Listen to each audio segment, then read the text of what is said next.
beats. Let's use some boogie. We will it. Yes, ladies and gentlemen, for the Fringe FM. Coming at you live from the middle of nowhere, the center of everywhere. Here once again to give you yet another scrumptious dose of conversational boogie. This is the one and only and sexy Shift Happens.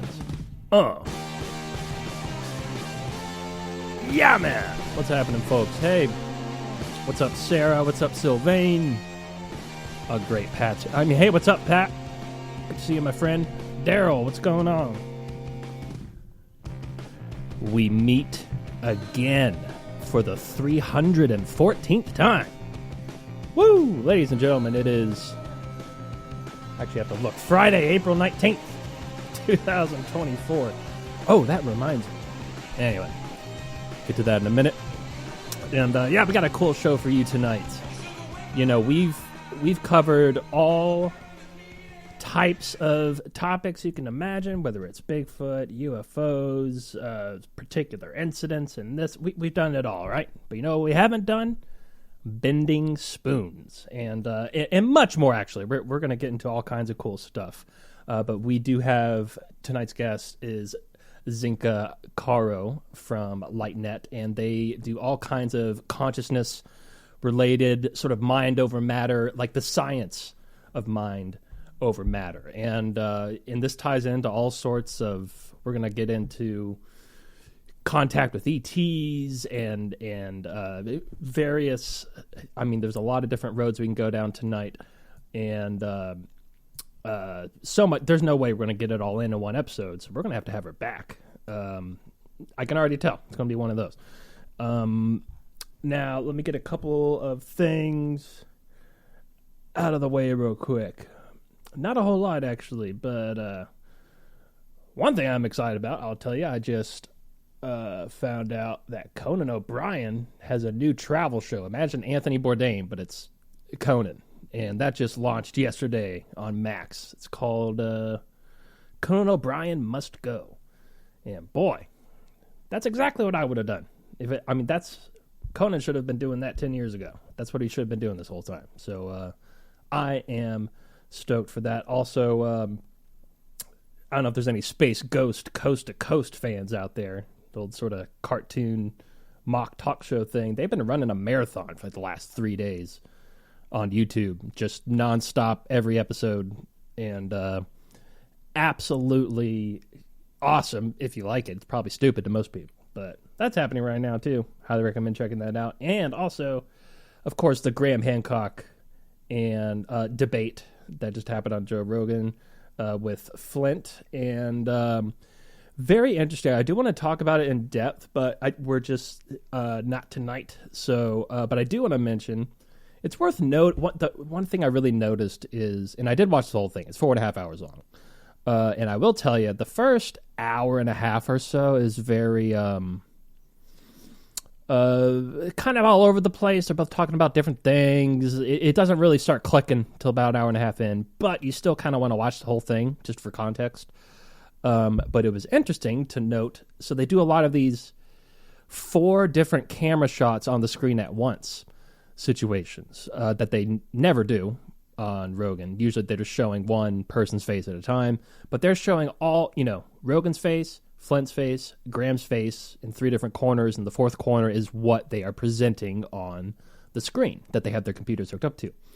Now, I noticed a significant amount of the time when Graham was presenting his evidence, his information, Flint, and you can see this thanks to the 4 camera shot thing, he's looking straight down at his laptop. He's not paying any attention. He's just getting ready for what he's about to show next. And that happens a lot. Now, when Flint is presenting, Graham is watching his presentation 100% of the time. And Joe obviously is watching 100% of both presentations the whole time. So now that says a lot right there about so many different things. Take what you will from that, but that just says a lot about your intention, why you're there, how you're approaching this. It's really hard to understand conflicting evidence if you're quite literally not looking at it. So not a good look for Flint's part. However, Flint did bring up several very good points but interestingly enough, the two biggest ones I feel that he made, that sort of, he intended, he certainly felt like, he was throwing a monkey wrench in Graham Hancock's theory. However, one of them being the way the plants sort of strengthen up after humans started harvesting them so they can tell how long they've been harvested. Anyway, there's a situation with that where he points out that because of that evidence, there would have been no agriculture before then. But then Joe asked pretty cleverly, like, well, after a certain amount of time, during the Ice Age, based on my point is, it actually strengthens Graham Hancock's argument significantly, and if anything, pushes these dates even further back. But they didn't. I don't think Flint fully realized. Joe definitely did, and he started to bring it up, but Flint didn't catch it, and they just kind of moved on. I'm surprised they didn't lay on that a little bit more. And but anyway, good watch, worth the watch, and we'll be talking about that on another show. But yeah, go check that stuff out. And of course, quick shout out for Jason Quinton's new book, Gates of the Anunnaki, Sacred Geometry, Keys of the Gods. Get that over on Amazon. I mean, if you haven't got that, yeah, I know probably most of our audience has by now, but if not, man, go ahead and get that book. It's some game-changing information, and you can get it from Amazon in a couple days. Or if you want to wait, if you have time to wait, you can always go to Jason's website, thecrystalsun.com. Use the promo code ShiftHappens. We'll save yourself 10%, and Jason will sign your book. And but it is coming from Canada, so it does take 2 or 3 weeks to get there. So, yeah, up to you which way you get it. But go get it. Get it! All right, ladies and gentlemen, tonight's guest, first-time guest here on Shift Happens, is Zenka Caro. Zenka Caro is the founder of LightNet, a collective intelligence think tank centered around consciousness. Caro is a pioneer in mind-over-matter consciousness research. She is an expert in spoon bending, as well as electromagnetic radio and ham radio contact with ETs and past loved ones. She is passionate about blending science and spirituality and has been working in frontier technology for over 20 years, running software development companies and working in augmented reality. Caro loves strategic planning for our best future and is an inspirational speaker on the TEDx stage and beyond. And now this also brings up another good point. So we've got almost all of her links over. If you go to shifthappensradio.com, apparently a lot of people don't know this. This was brought to my attention today, but every week when we have a guest on, we put their bio and all of their links and all that stuff is right there on the guest info page at shifthappensradio.com. It's one of the first things you see right underneath the logo, guest info. You click that, and that's where all of that is. YouTube, Instagram, TikTok, Twitter, and also both. There's 2 different link trees there, which actually I'm thinking, Zenka, maybe that one link I forgot to put there might be on one of those link trees. But if not, we're definitely going to get it in the chat room anyway. And anyway, without any further ado whatsoever, without any further lillying the gilly, ladies and gentlemen, Zenka Caro. What's happening, Zenka? Fantastic. Oh, I see you got logged in there on Spreaker. Nice. And so there's that link that I forgot somehow didn't get in there, and that's the starseedacademy.org. And everything else. Yeah, shifthappensradio.com. Hit the guest info option, the main menu. Got our link trees there, and all the stuff, all the things over there. So, hey, how's it going? Good to meet you. Now, so I'm going to start with this. Have you seen the 3-Body Problem? That show on Netflix? Oh, okay. But you have Netflix though, right? All right, good. So I got your email through getting you on the show. Now all I need is your password, because I need to catch those last 2 episodes. And then this whole operation will be complete. Mission accomplished. We can just wrap up right here. No, I'm just kidding. In fact, I actually have watched the whole series. But I think you, just based on some of the research you're doing here, I think there's not the main elements, but there's several sort of side elements and side things going on in that show that I think you'd find pretty interesting. They did a lot of creative writing for that show in very creative scenarios that I've never even thought of. And especially when it comes to ET Contact and how they... Anyway, I'm just saying. Go check it. I know everybody's talking about this damn show, but I just thought you would particularly find that pretty interesting. I think it's either Three Body Problem or The Three Body Problem.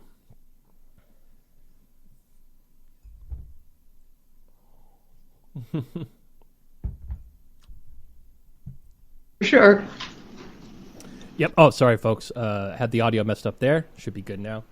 And but anyway, yeah, she just said, yeah, we do have more than three bodies, absolutely. And yeah, it's actually based on a series of books. They're originally novels, and which I had actually never heard of. But yeah, excellent show, and a lot of good ideas in there.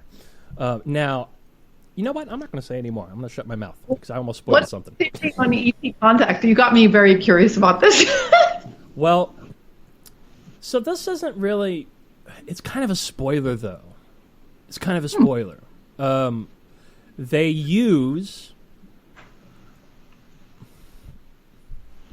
Okay. If anybody doesn't want to hear the spoiler, mute your ears. So I'm going to start in 3.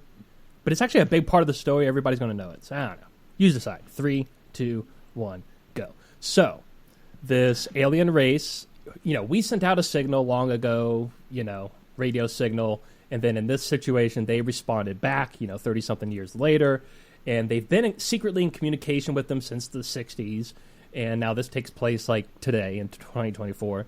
And this information gets public so this alien race is coming from 400 light years away. So it's going to be a while before they get here.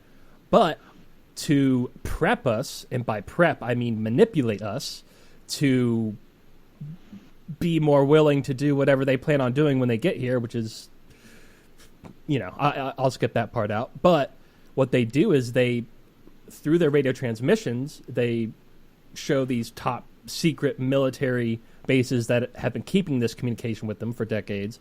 They showed them how to make a augmented reality or virtual reality, both really, headset. And when you put it on, it's a virtual reality augmented game filled with story. It's like a video game, like save this person, do that. But they push all of their social and geopolitical ideas and everything through that game to sort of manipulate them and condition them to be ready for what they're going to do when they get here. A very attractive idea for this civilization. We're all into video games and virtual reality and augmented reality and all that.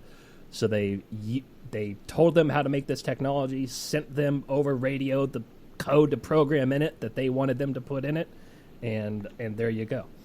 And okay, spoiler over. I don't know how you would know that if your ears were covered. So, but yeah, very interesting. Very interesting way to, which is not too dissimilar from other ideas. Like, I don't know, like the ideas that, kind of like panspermia, for example. Like some people say maybe it was an intelligent species that dropped the building blocks for life down on the planet, or some people say maybe fungi itself could have been dropped off here, and that gets into a whole nother thing with psychedelics and how they function and what we learn from those, and so not too dissimilar. But I definitely haven't seen the them creating a virtual reality to manipulate us version yet.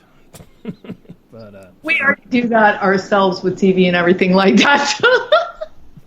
A new story would at least be welcome, but I have no idea what in the story they want to do to us, but that's interesting. We can get very sidetracked with monomedia, but thank God that's changing right now with shows like yours. There's no longer monoculture.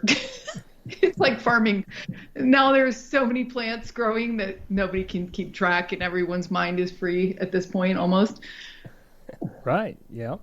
Yeah, and now, okay, so now I do, obviously I've I've looked at Michelle's, Cliff Notes and stuff. But when it comes to, I pretty much like to do this all the time, but especially in a situation where it's a lot of this is new subject here, like spoon bending, for example. I've never looked into that. So I like to go into these kind of interviews blind. I like to not know much so that I can, right along with the audience, hear what you have to say. And that also sets us up for a second episode, because if I read through everything and watched all your stuff, I would already know what questions that I'm not going to know this time until the end of the show. So I don't know. I just like going in blind. So cool. I just think it makes for better, more, I don't know, it's more surprising. It's more fun that way. And plus, me and the audience are on the same level here. So now with that, definitely a lot of mentioning, half of this is about bending spoons. Now, I'm sure, maybe not half, but there's a good bit of it here. Now, and I'm very interested in this, but I do want to ask a question that I would imagine that, and then we're going to get to LightNet and how that started right after this, but this kind of ties into that, is you've probably gotten this question a lot before, but I'm going to make it a little more vague than anybody else has probably asked it. Were you, how do I put this? Okay. Were you interested in already looking into the idea of spoon bending and the science of it and how that would work before the year 1999? No. Okay. Yeah, because I don't think many people did.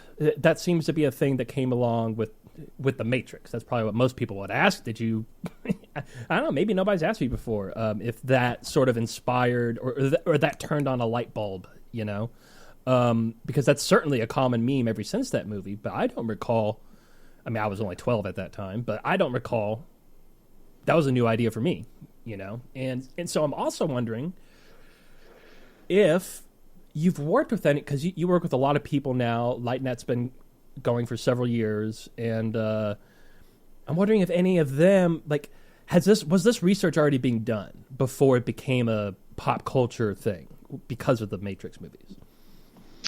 Well, so the origination of spin bending was a contact experience that Uri Geller had. So he was a young boy, and he's older now. So he, this was before the Matrix for sure. He was a young boy playing in a park, and a huge white flash appeared near him, and he fell on the ground. And it was shocking to him. And he ran home. And it's funny because this was such a pivotal event in his life. And he actually found someone recently that was in the park that saw the big flash of light with him. So it was kind of interesting that he got that kind of shared experience confirmation. But when he got home, his life started to change. And we know this from the research of ET contact, that oftentimes your body or your mind or your heart starts to understand how to interact with reality in a totally different way. So whether you're suddenly telepathic or whether you have other abilities, they start to come in and then you remember how to do those later. And what happened with him is that he was, eating his cereal as a young boy, and his spoon literally melted, downward. And he thought, wow, this is so cool. And unlike a lot of people listening who just don't want to address anything that reaches outside of reality, that is too, like, people see ETs or UFOs and then they never talk about it because they don't know how to talk about it. They don't want to be ostracized, whatever. Well, he said that he wasn't that good in math and he wasn't that good in sports. So he kind of leaned into this. And as you know, his life, he's one of the most spectacular humans in terms of, oil companies would pay him $1 million to walk out of his house and tell them where gold was, oil was. He's, he can remote view. In other words, absolutely, that's put your brain in alpha, and you can actually Dan Winters thinks it's an alpha gamma braid. And you can actually be anywhere at any time and see anything and know anything, which is absolutely insane. But he was able to do that. And so he had an interesting career with some of the most cutting edge research with Stanford, all these different places. And it worked for 3 different military, England, Israel, US, to do these incredible things. And really, he's an example of what's possible. You can do this too. And so can I. And so can everyone listening. And we do these spoon bending parties. It's easy to do with 15 people or more, even, or 8 or whatever. And we do them once a month for our members. And it's absolutely bizarre. It's a complete rupture in your mind. It breaks reality, completely breaks reality. And it's very bizarre, but it's useful to know that it's possible. Absolutely. I mean, there is so, and I feel like people, now I'm not sure what you think of all of this, but I'm very much intrigued by the idea. I think there were definitely civilizations. I think life might very well be cyclical, just in general throughout the universe. The existence itself might be cyclical. I think there were, when you look at some of these megalithic structures around the world, they obviously were working with some other information, some other knowledge, quite literally some other technology that we still, like some of these core drills that they're making in these structures, some of which are dating back to, 12,000 years ago. They're drilling at a rate in diorite at 0.1 centimeters an hour, whereas today with our gnarliest drills, we can only do like 0.001 an hour, or maybe it's per minute, or whatever that measurement is. And so they had something else going on. But you know what I think else they had going on is these sorts of abilities, the science of something, like spoon bending, or as some would call it, spooky action at a distance. I feel like a lot of these just skills that we have that are kind of dormant in most of us today, I think previous cultures knew how to do this stuff. And I wouldn't be surprised if some of that went into how they actually built some of these structures back in the past. And there's plenty of examples of that, even as recently as like 40, 50 years ago, guys going to Tibet and watching these guys levitate stuff with, in some cases, these horned instruments that were tuned to a very specific way, which that reminds me, I definitely want to ask you about a couple of specific frequencies you've mentioned in here, 432 to be specific, but we'll get to that in a minute. And then also, we have some really what you would actually call superpowers that we've long not only forgot, as we are, it seems to be, like Graham Hancock always says, we're a species with amnesia, not only forgot, but also intentionally, by, big they, whoever that is, they would like us to keep not remembering, right? And I think there's active suppression on that front, too. And this goes in so many different directions, too, but... Yeah, and I don't think I don't think that suppression is there anymore, and that's what's so hilarious and so beautiful about where we are right now. Because the truth of the matter is you've got the entire mystery school content of the world and on TikTok right now. Now it's just completely spilled out. And the thing, it's interesting you're talking about that because, can we lift a rock with our minds? There is no difference between bending a crowbar and a spoon except your mind, except what you believe. And so as you were talking, I'm just imagining, they dropped us into this world. Maybe it's a hologram. Maybe it's real. Maybe it's a dream. I have no idea. But it may be that anything is possible. And as long as we believe that, and so we've been conditioned, and remember, we're a product of, it's striking because when you get your DNA read, you have a little bit of Neanderthal in you, so we're carrying on a tradition of beliefs, thought, feelings, and emotions. But now we're at a point where as long as we can get it in our head, that it's possible to do anything. And that's what LightNet's about. I mean, we actually have a levitation lab where we're interviewing 100 people who've levitated. So this is like, think of this like a sandbox. Like, think of like someone dumping Play-Doh in front of you, or an imagination sphere, or whatever you want to call it.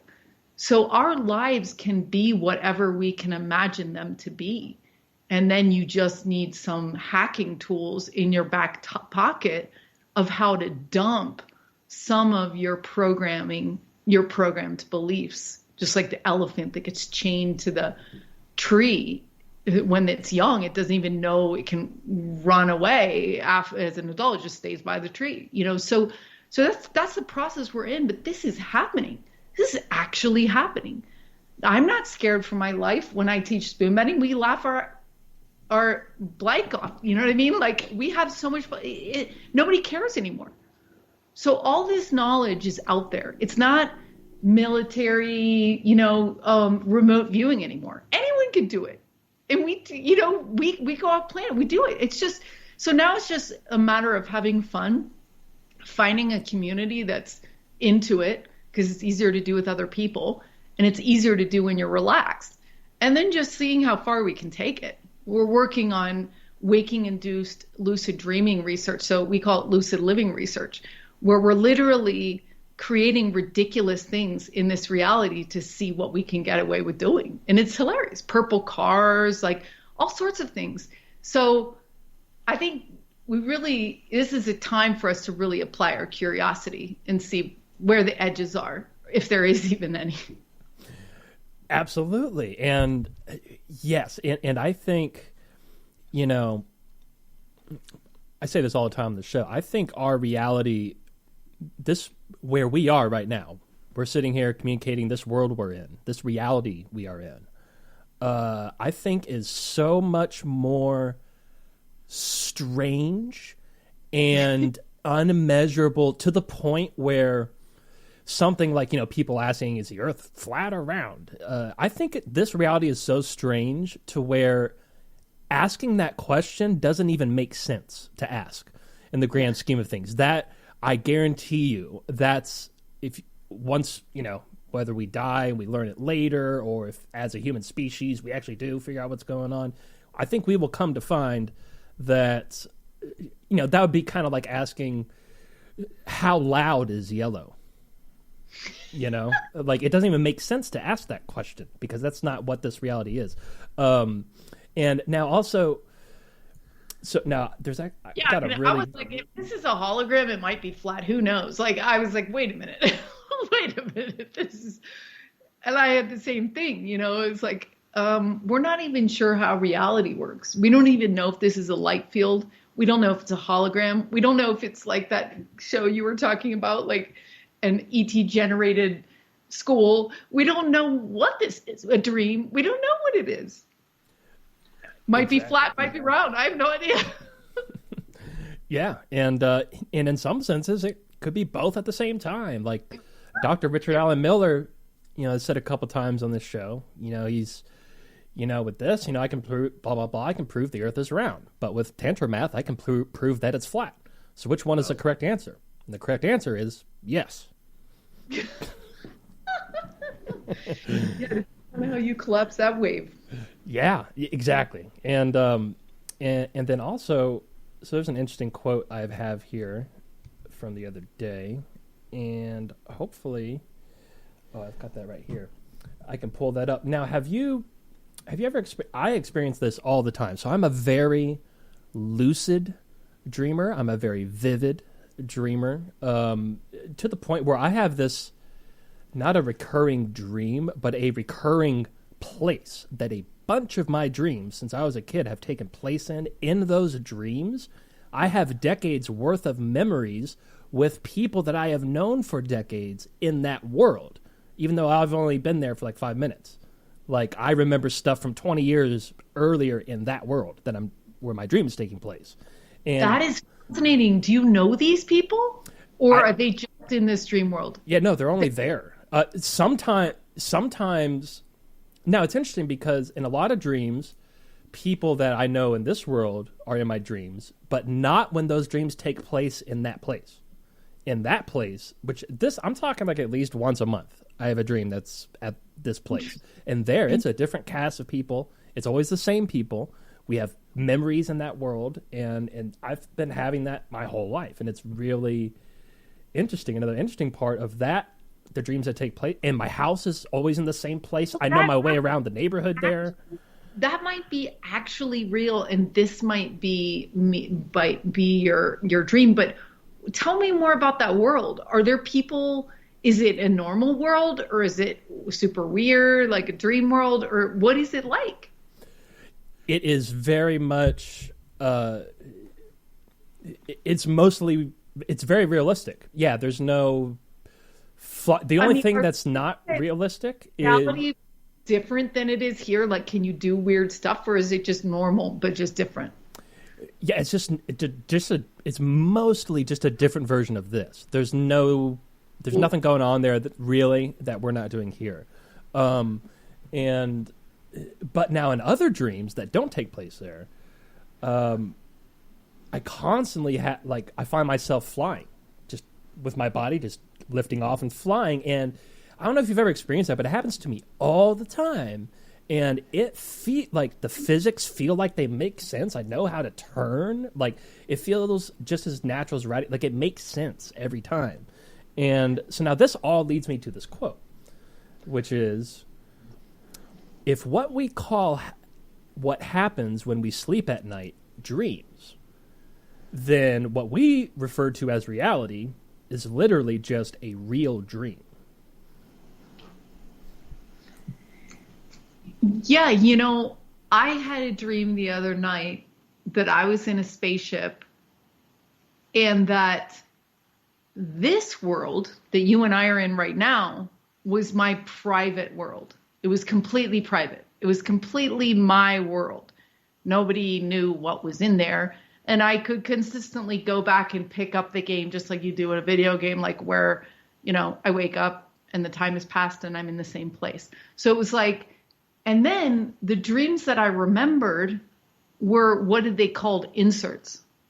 And they were inserted in order for me to learn something. So it was like not a false memory, but they were like, oh yeah, insert. This is what you're going to remember tonight about this. And so it really threw everything out of whack in my head, because then it created 3 different spaces of that.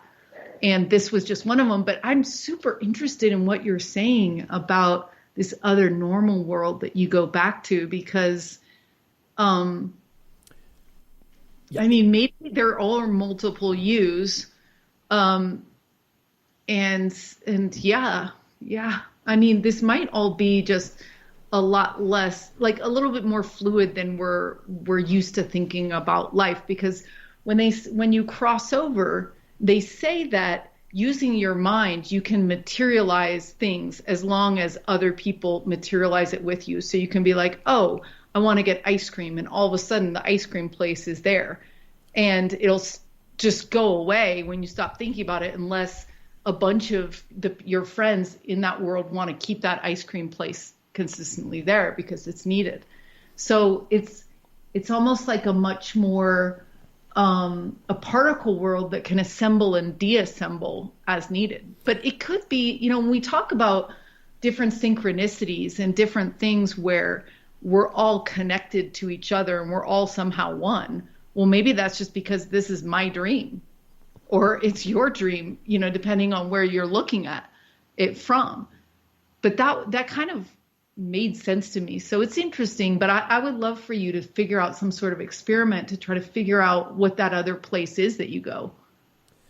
Yeah. And it's interesting because, all right, so yeah, we're going to go right down this in a second, but I do want to say, because no episode of Shift Happens would be complete without Bob Tuscan coming in and asking, is this live? And as always, believe it or not, my friend, yes, this is live, but also, like I've said a few times, for all you know, this could be a replay where you just asked the same question and I said the same answer. So, but yeah, April 19th, 2024, buddy. We're here. Now, with the, yeah, thanks for tuning in, Bob. Now, So yeah, with that particular dream world, and it's interesting because it's very. So I grew up in this forest town. It's literally just they put some houses in a forest and a little shopping center, and it kind of grew from there. Its slogan is the livable forest. It's called Kingwood, Texas. It's northeast Houston. I mean, you're literally in a forest, and my house was the last house as far back as it goes until it's pure forest. Like the rest of it, where the houses are, is like 95% forest, and then it's 100% forest, right past my backyard. So that's where I grew up. And then Bob says this could be a dream for him. Absolutely. Now, so this place where this other world that I go to when I dream like once a month is also a forest town. It has the same sort of vibe. The same frequency that you feel when you're in this town. It's there, but it's a different layout. The roads are different. They have different names. My house is in a different place there. But it's about the same size as the neighborhood. It's the exact same type of town. And it is, and I can't stress enough how that is just as real. Like when like I said, I'm a very lucid dreamer as well and vivid. So when I'm there, I'm still aware of this reality we're in now. And I think about here when I'm there. And yeah, I do try to put things together like that. And when I'm in that dream, this reality seems like a dream compared to where I am there. Just like how right now, that place feels like a dream. And this feels like real life. Like it is absolutely interchangeable in that way. And I know several people, well, I know a few people that have had the same experience. I think one of them might be in the chat room right now. But yeah, it's certainly not just my brain making up stuff. Because here's the other thing, too. There's been all kinds of times where, for example, my favorite band ever, my favorite musician and his band ever, this has happened multiple times where... So actually, I used to work for this band in real life here. I've been a fan of theirs since forever, and then I ended up working for them. They're a big part of my life, and same thing in that world. There's all kinds of times where we run into each other and work together and whatnot. But when they play concerts in that world, they're playing songs that it's definitely them. It sounds like them. It's definitely something they would have wrote, but it doesn't exist in this world here. And I'm talking lyrics that are very clever, guitar, bass, keys, drums. It's all like my brain is not producing that on the fly. That is happening somewhere, and I'm observing it. And same thing with art. And I've read books in that world that are proper books that are fully already written, and I'm just reading them over there. That again don't exist here. I can't stress enough how just as tangible it is while I'm there as when I'm here right now. This is so fascinating because we should come up with a word for people like you. So we talk about, Joe Dispenza in his books talked about how, as crazy as it may seem, there may be other versions of ourselves that are, options. If you had chosen this, you would go down this road, Right. And so I've been really fascinated by this idea of teleporting between one location, like Uri Geller did, by the way, from New York to Upper New York. So that's actual physical teleportation between one location on Earth to another location on Earth.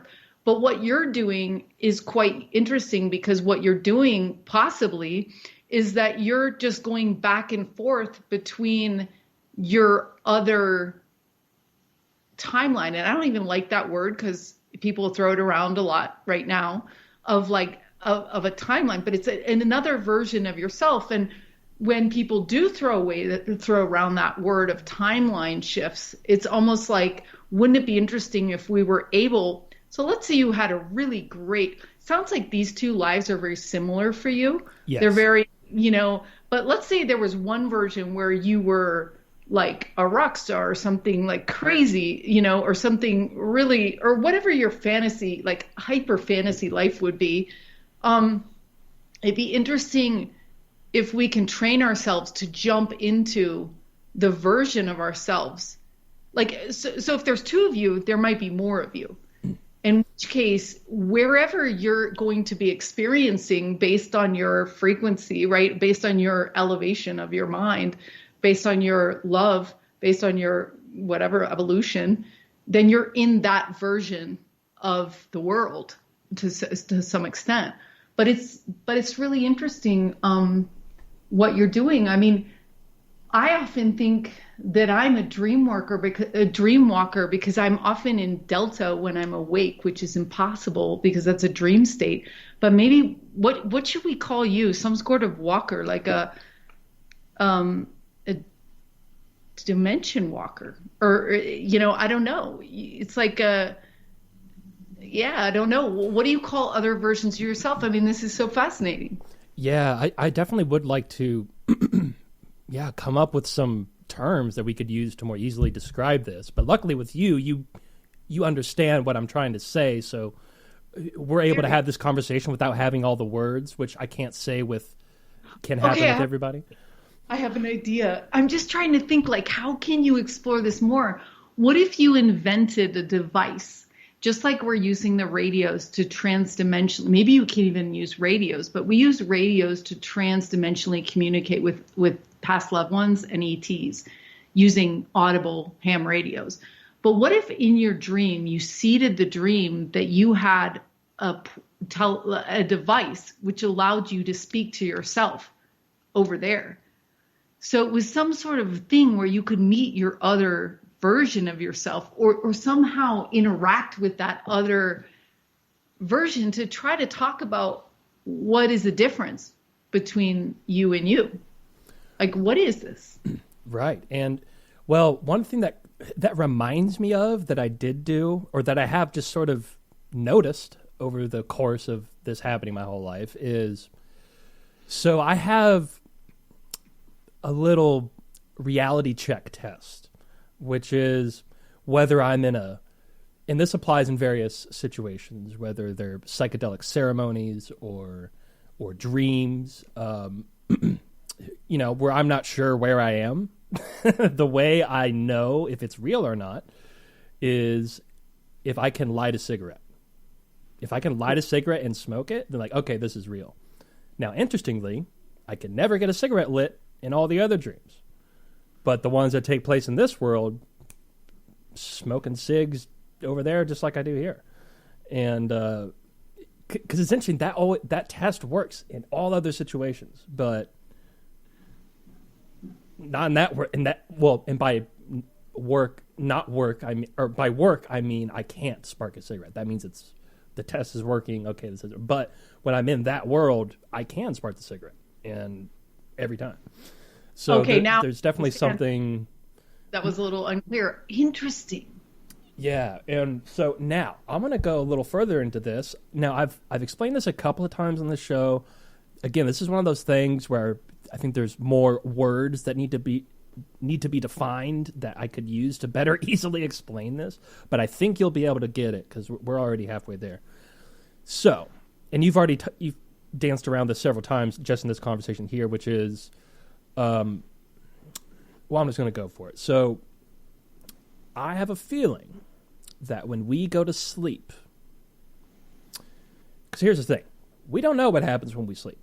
We have all kind of like, we don't know what gravity is. We can see the effects of it, we can describe it, but what it is, we have no idea.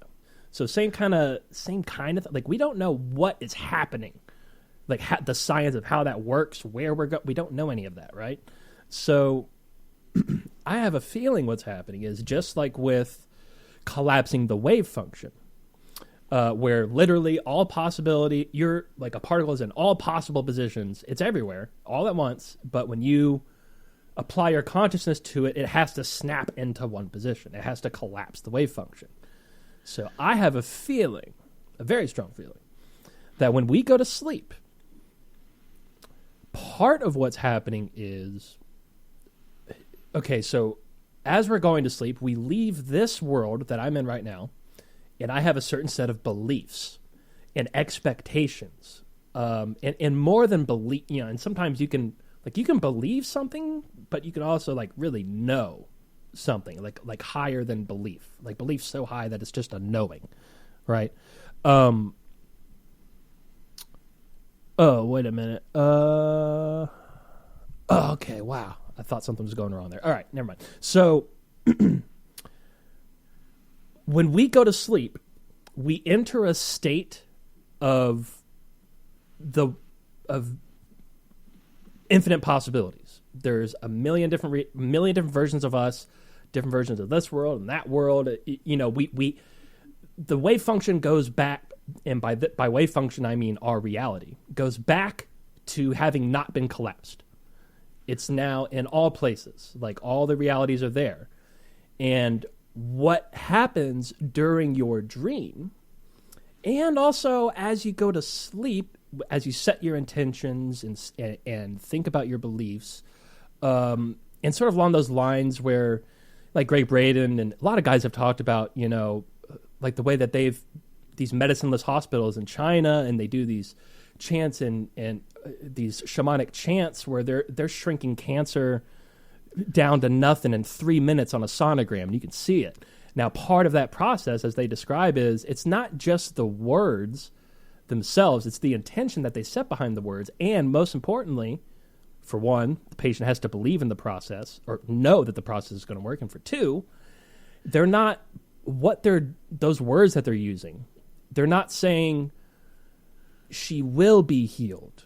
She's about to be healed. No. They are putting out the emotion, the feeling that you have that she is already healed.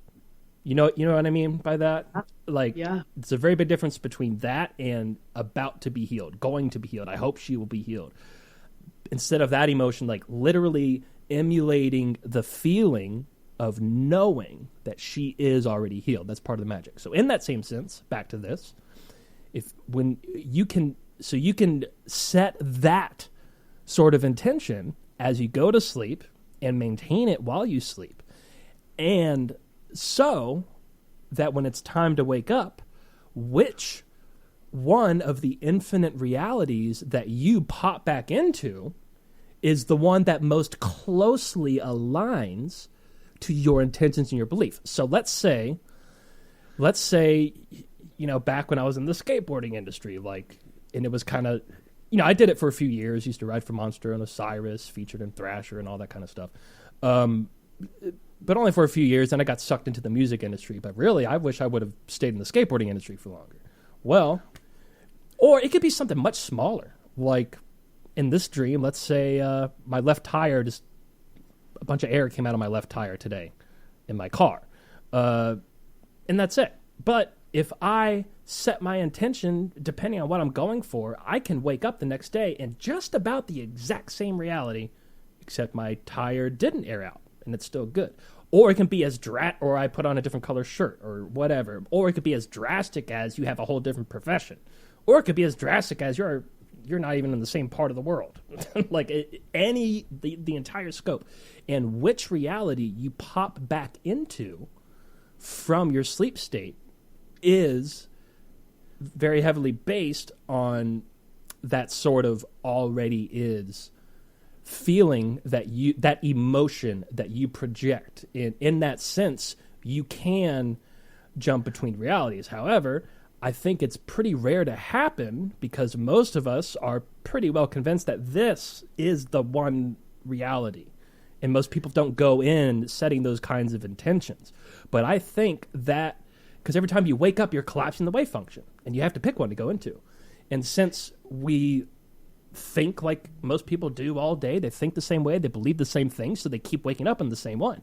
So you would have to really try very hard to project that emotion of a different version, whatever you want to be different, however different you want it to be. And I know there's people that know how to do it, and I've been trying to do it, but I keep goddamn waking up here. Well, well, this is interesting because this is what we're doing in our lucid living research. So we are actively programming our mind to think of this just to experiment as the dream. And so often I think of myself, I would do at the end of the day, I go, oh, how was your dream today? So treating like, and like, oh, you didn't really get it right, Zenko, because, this or that. But it's what you're cultivating and allowing. And it's enabled me to more freely think bigger, because my logical mind's like, oh, you can't do that, or that's not going to happen, or but if I think of my life as a dream, I'm like, well, anything could happen, because in a dream, anything does happen, right? You can be, given money, you can meet people, you can win a trip, you can, so I'm starting to allow those things to come out. And what's interesting is that when you're talking about like reaching down to this moment, the healing moments where the tumor shrunk and everything, because they're going to that end result. And we do that in the spoon bending often. If we break into groups and look, especially when we're doing it live, we look into each other's eyes, and I'm like, Gigi, congratulations, you bent a spoon. You may not have even tried to bend it yet, but something about like creating that memory of where you're going to put the spoon. So we know that. That's like 101 of manifestation. But what I wanted to highlight is that when someone is speaking tongues in a crazy church in Alabama or wherever, or a shaman, a ceremony in the Amazon, people are able to jump that reality into a different version of themselves because it's so crazy. Like that experience, or like just like all these people witnessing you in church, and like everyone's screaming, and like all of a sudden you just like get out of your chair, and there's a logical somehow crazy rationality to how you could go from being in the wheelchair to not being in the wheelchair. Whereas like normally you just waking up to a new day, you're not going to have that. You're not going to like have a reason to jump that storyline forward. So I think that we can do this gradually, Gigi. So it's like every day we start to open our minds to the fact that, well, like I said, and we do the craziest things. So one of the things we do is we call things bloom. Now, a bloom is something that you are dreaming into reality through your intention, and it's absolutely crazy. And so whether it's, seeing a blue bear, one of our teams, we did blue bear. So everyone in the team of 8 was looking for blue bears all week. And there was a guy who was like, I didn't see any blue bears all week. And then he was like, oh no. And he looked, and right next to his computer desk, he pulled this granola like container, bag forward, and had a blue bear right on it. So he didn't even know that he was seeing blue bears because he was closed-minded to it. But we're starting to realize that when we assign meaning, so something about the way the reality is created, when you give something a meaning, the deeper meaning, the better, the more it tends to result in the algorithm of your hologram or your life. So, it was so funny because we assign animals to all of our friends. So I'm the green butterfly. At first I was like, I can't be a green butterfly. They don't even exist. What are you talking about? Like green butterfly. It's the most ridiculous thing I've ever heard. I've never seen a green. And so then I start seeing green butterflies everywhere. And this month, the kombucha GT's kombucha has their spring mix is called Bloom, and it has a green butterfly on the front.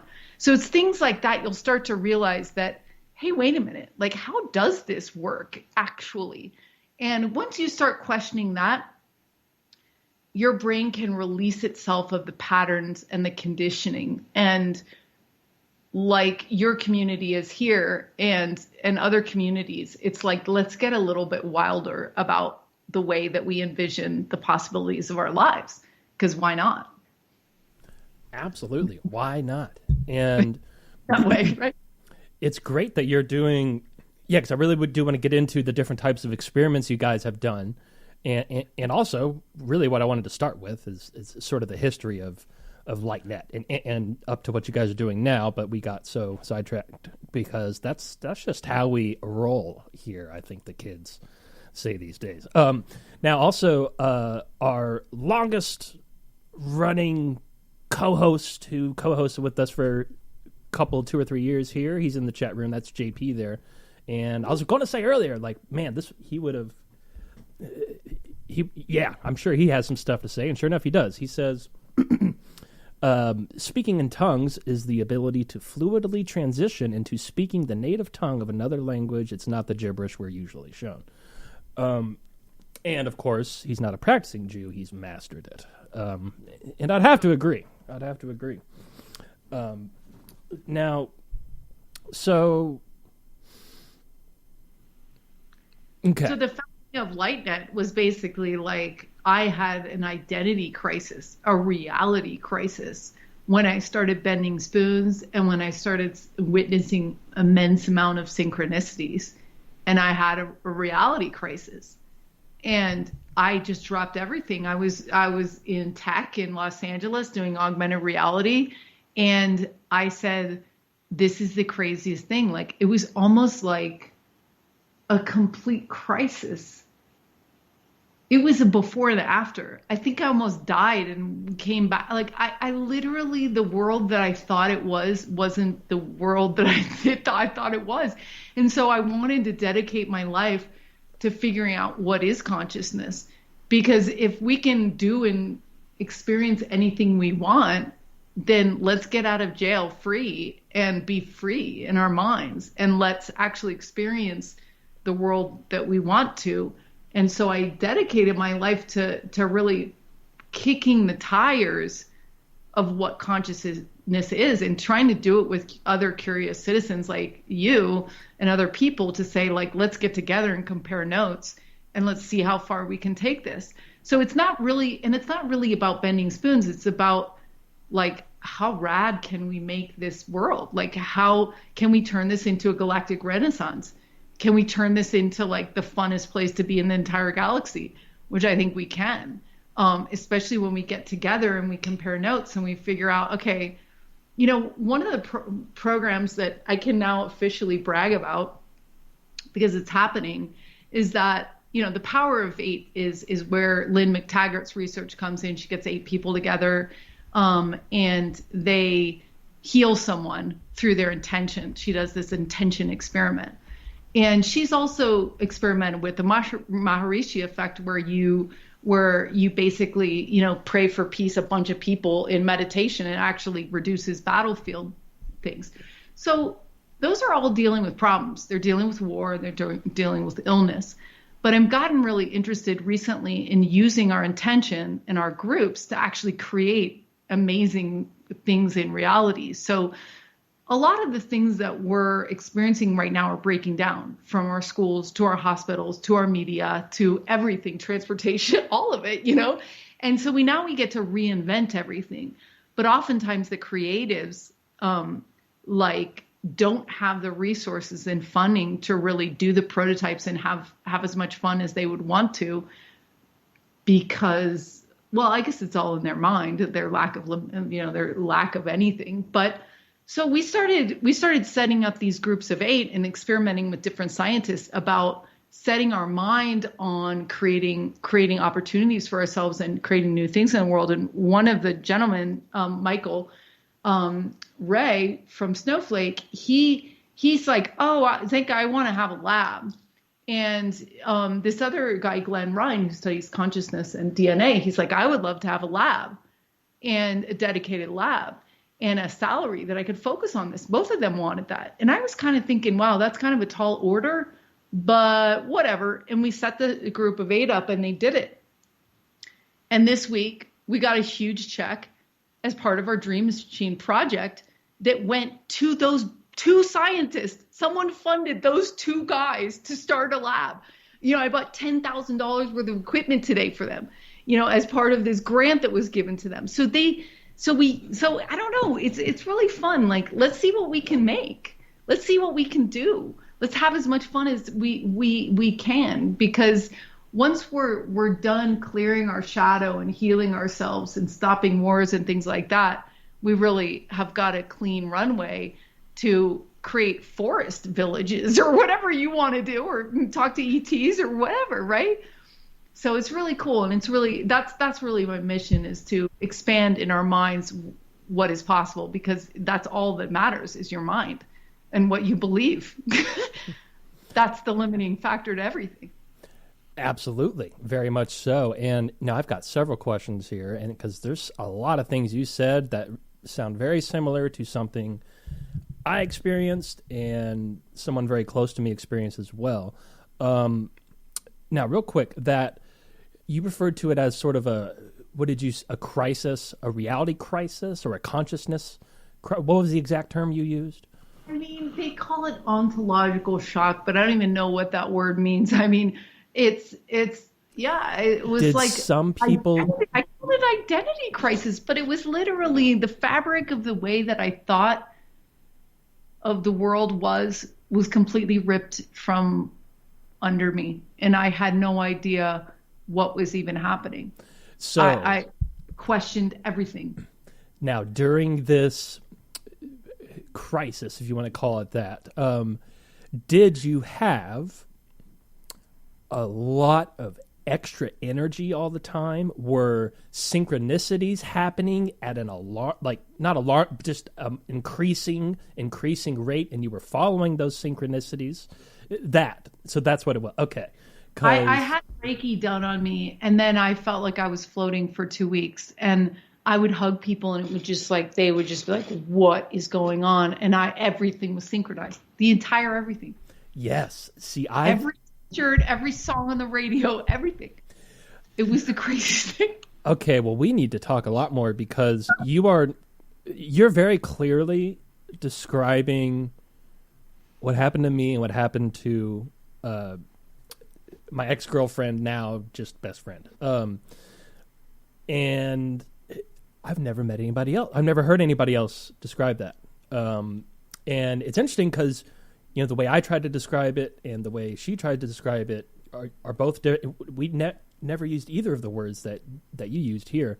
What set it off? How long did it last? So the peak of it was a solid month, three or 4 weeks. Me too. And I know it's hard. It's probably hard for you to buy that I actually know what you're talking about, but trust me, I think we had the same experience, and I actually have a lot of information around that dots need to be connected, but I have figured some stuff out, and so has she. And now I also have to ask, did you, right before that started happening, anywhere from a few months to even just a few weeks, maybe up to 6 months before, anytime before that, did you meet somebody new that had some very unique opportunities for you? Well, I'll just leave it at that. Did you start any new venture with a new group of people, or a particular person that you met, someone that wasn't in your life, in a whole situation that wasn't in your life until right before that? Well, all I can say is that this guy who did this Reiki on me, I didn't even know what Reiki was. I was at a party, and he just did it on my body. But he wasn't very influential in my life, except for he woke me up. But I remember I would meet people on park benches and in my ceramic studio that would just be it's like they were there to help me. But I had an interesting experience last weekend, because I went to the Illuminate Film Festival, and I was doing a talk, and I was around really interesting people. And I was having the time of my life, because I was doing what I love, and I was traveling, which I love. And it was so fun. And that happened again. Not to Ooh. the same extent, but I went into what I call a synchronicity vortex, and it's happened to me 3 or 4 times where I'm having so much fun that everything is like completely synchronized. So every movie I saw at the festival was like speaking, like, I mean, Yeah. just like was written for me. I'm like, wait a minute, what's going on? What is this? Yeah, and it just keeps happening, right? And during that peak period of a few weeks, and I mean, for me, it was 3 or 4 weeks. You said it was a couple weeks for you, right? The first time, at least. Yeah. And so, out of those 3 or 4 times that you had, I like that term, synchronicity vortex. Which, so 3 or 4 times, were all of those roughly around just a few weeks of the peak? No, like this was just when I was there. The awakening, that other thing that happened to me was like whatever 6 years ago now. But Oh, okay. but what I'm curious about you guys. What set it off? Did you do like a journey, or what set it off for you? Or meeting? Who did you meet? What happened? So, man, so I really need to. I certainly can't talk about this anymore in that situation that led to this. I can't use as many details as I had been using up until recently. In fact, I did a whole show where I told the whole story on Lighting the Void, and that mysteriously got taken down from the internet. I got arrested that day. I mean, it set off a chain of events. And now I've been bringing it up recently, but it's pretty clear that I need to kind of chill out with it. But I can say a few things. Well, I'll start with this. So when it comes to synchronicities, have you ever read the Celestine Prophecy? Oh yeah, that was a big deal for me because that was one of the things that I ripped through 3 or 4 months after this happened. And I was like, what the heck is going on? And that was I remember reading that. I went to a Ren fair and I couldn't even go into the Ren fair because I was sitting there. I couldn't put this book down. Yeah, I mean, it's an incredible book, and JP here has also read it. Now, there's actually 4 books. The last one, so the first one was like 95, and then every few years, and then 2012 was the 4th book. Now, which the 3rd book actually specifically talks about Shambhala and how, like you were just saying earlier, how there's groups of people that send intentions and energy and prayer, I guess, for specific situations around the planet. That's like what Shambhala is. From the other side? Well, it depends on who you ask. If you ask the Tibetans, they'll say it's actually a physical place that changes location every several thousand years.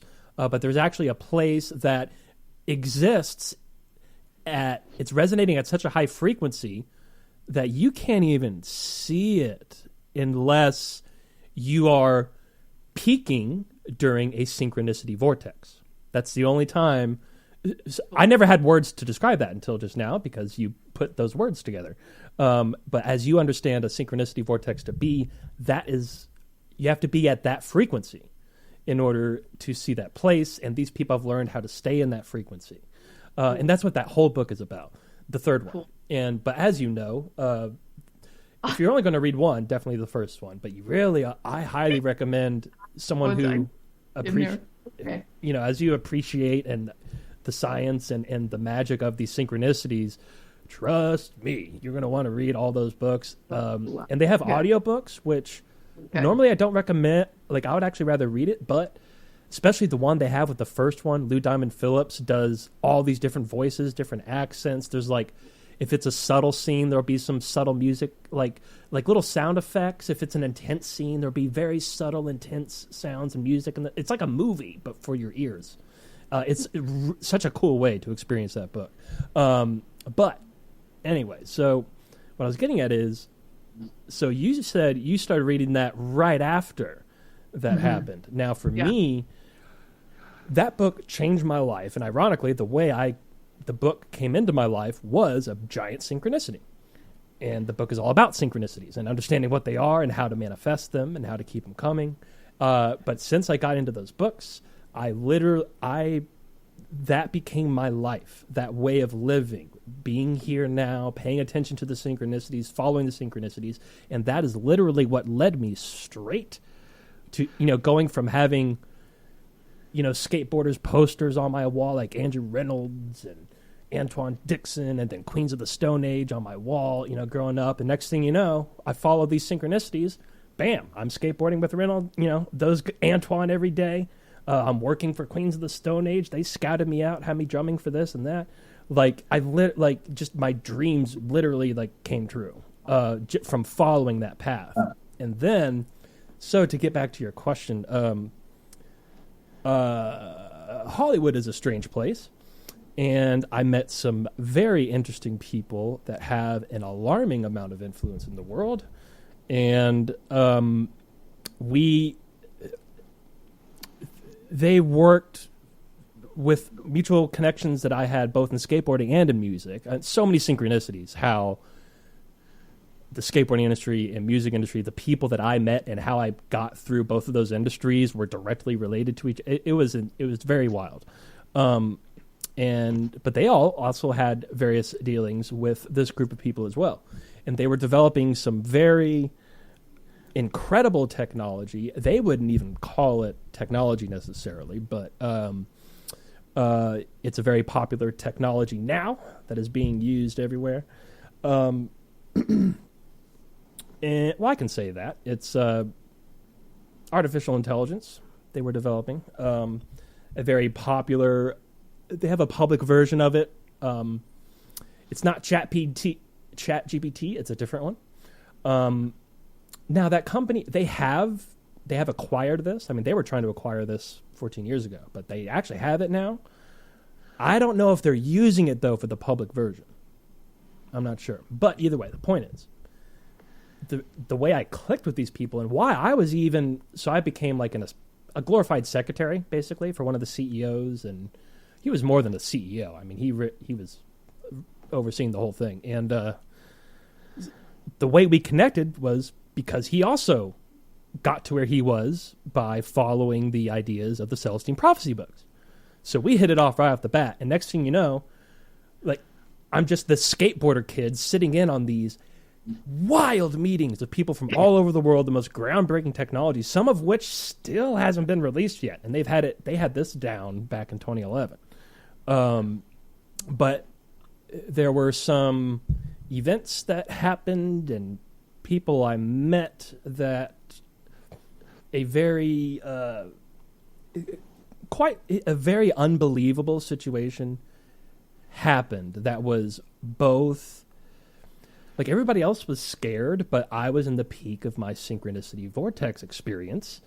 And so I, just like you said, it was the most fun I've ever had in my life. I had so much energy. I was literally vibrating at a higher frequency. And it was really fun until it became very scary, very real quick. And I had to leave Los Angeles for a while. And that's just about all I can say here. I would love to tell you the story somehow. I have theory on that, by the way. Yeah. But go. Well, yeah, I would like to hear that. Okay, well, so my theory is that as you were obviously massively evolving and expanding your soul or evolution or whatever it was by getting into the Shambhala, let's say, right? So what happens, though, is that because of the nature of reality, it being a Taurus or whatever it is that you also then touch the bottom at the same time or after or whatever. So it's like the dark night of the soul. You get really high and then you get really low. So you have to be able to handle the full expansion. And I've witnessed this with a lot of ET contacts, and even breakthroughs we've had at our lab can be followed by a whip of paranoia. Yes. But that's all your movie. And so I have this phrase, that's not my movie. That's not my movie. When people start saying stuff to me or including me in something that I don't want to be a part of, CIA or watching it, it's no, not my movie. Right. And by not giving it energy, because paranoia or any kind of fear is like love. It's like will sink you down or up, sinks you. So by cutting it off and being like, that's not my movie, because the universe is going to pair those things into your reality, because you've gone really high, and so it has to let you see whether you can handle it by by giving you the bottom ring of it. So I would encourage you to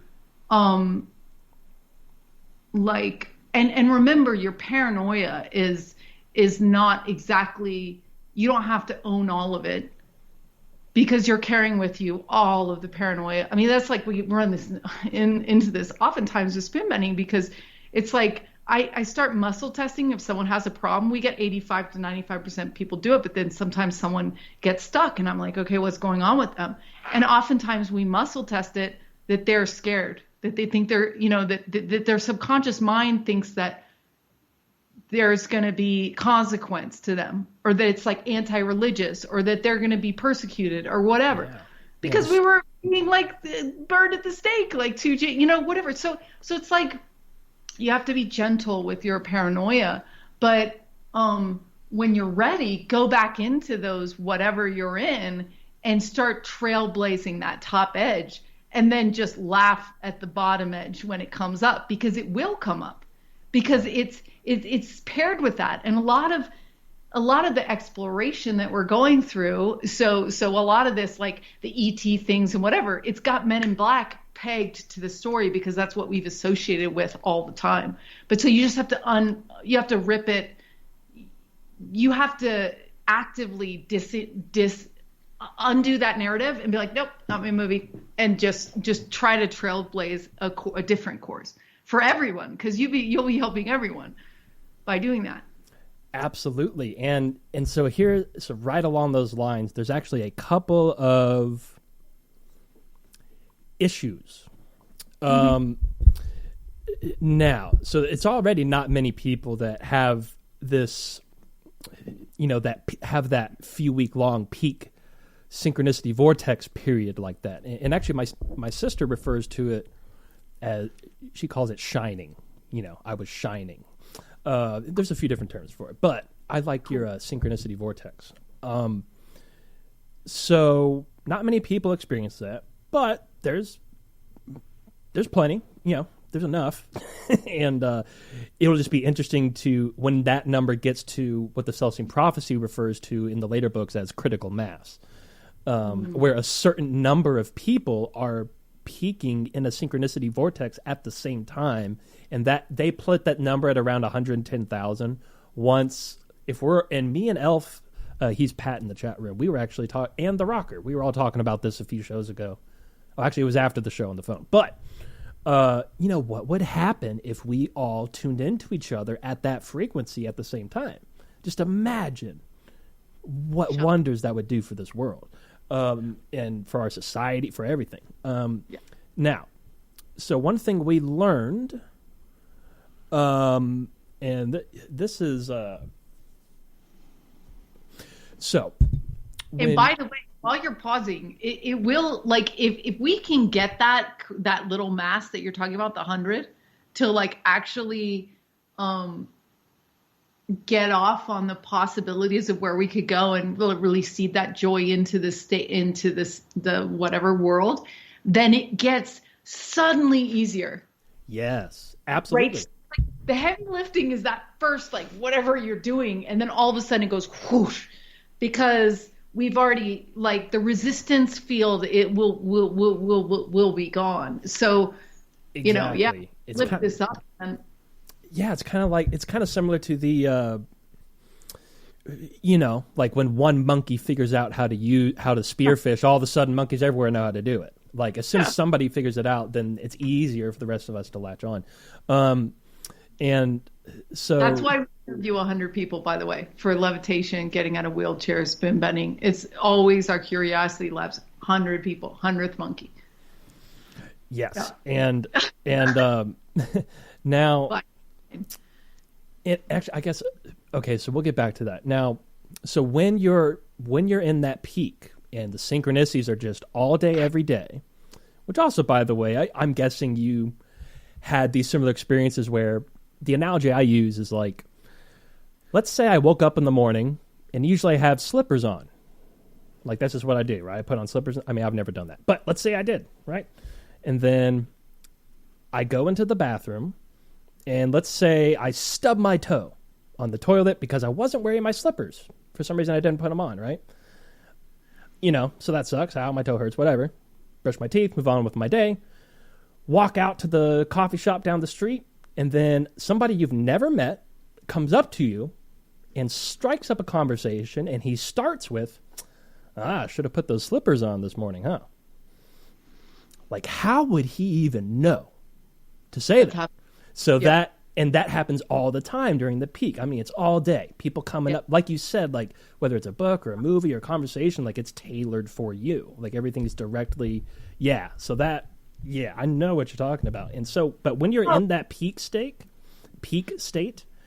they have, there are some groups of people that, now here's the thing. I love your approach to everything. Because I did watch, like I said, I wanted to go into this as blind as possible, but I just watched a few minutes of different bits of your videos just to get a feel for your personality. And one thing I really like is how you're all about, you have a very positive, fun vibe. And you've said it throughout this show, let's explore the fun in this, and I love that. And, however, and I don't like to, not trying to change that vibe. However, we found out that they actually do, there are some groups that do have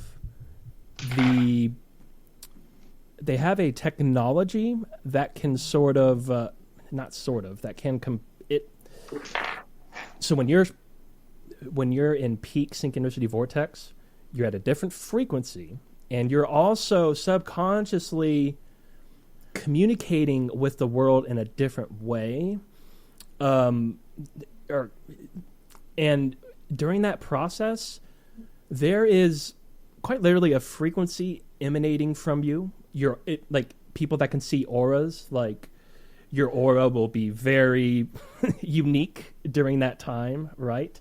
So they have the technology to detect when that's happening somewhere. Like, let's say I enter that state right now, because it's not very common that happens. Like, oh, we got a hit somewhere in Texas, then they can zoom in and like, oh, it's coming from this neighborhood, and then and I'm not sure if they've integrated it into. I feel like they might be able to get even closer to where they can somehow pick up that energy that's coming off of you and somehow get it from physical tech, and like they can somehow it relates to like your computer and your phone, and they can very specifically track you down within a couple of feet.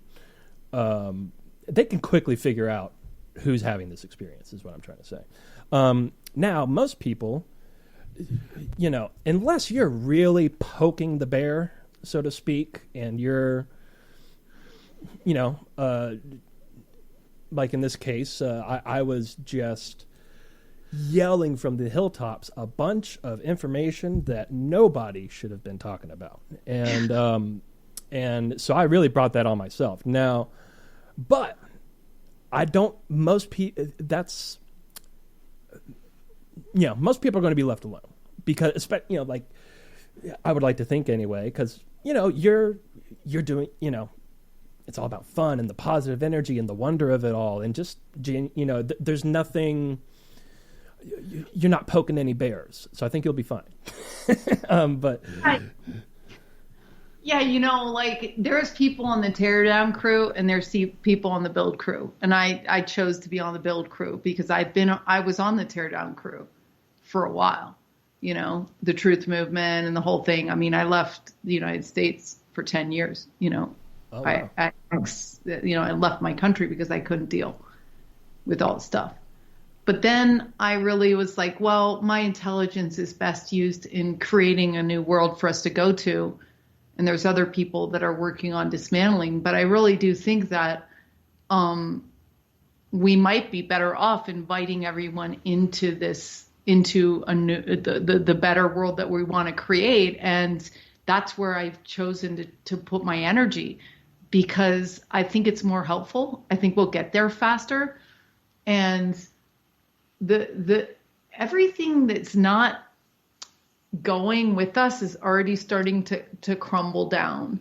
And so it's like, it seems like that's well on its way, and it seems like the build is well on its way at this point. But, you know, I have heard, you know, that the CIA could notice when Melchizedek here in Sedona was able to go into, like, get his light body going when he would do that, and they could see it from satellites in space. That's exactly what you're talking about.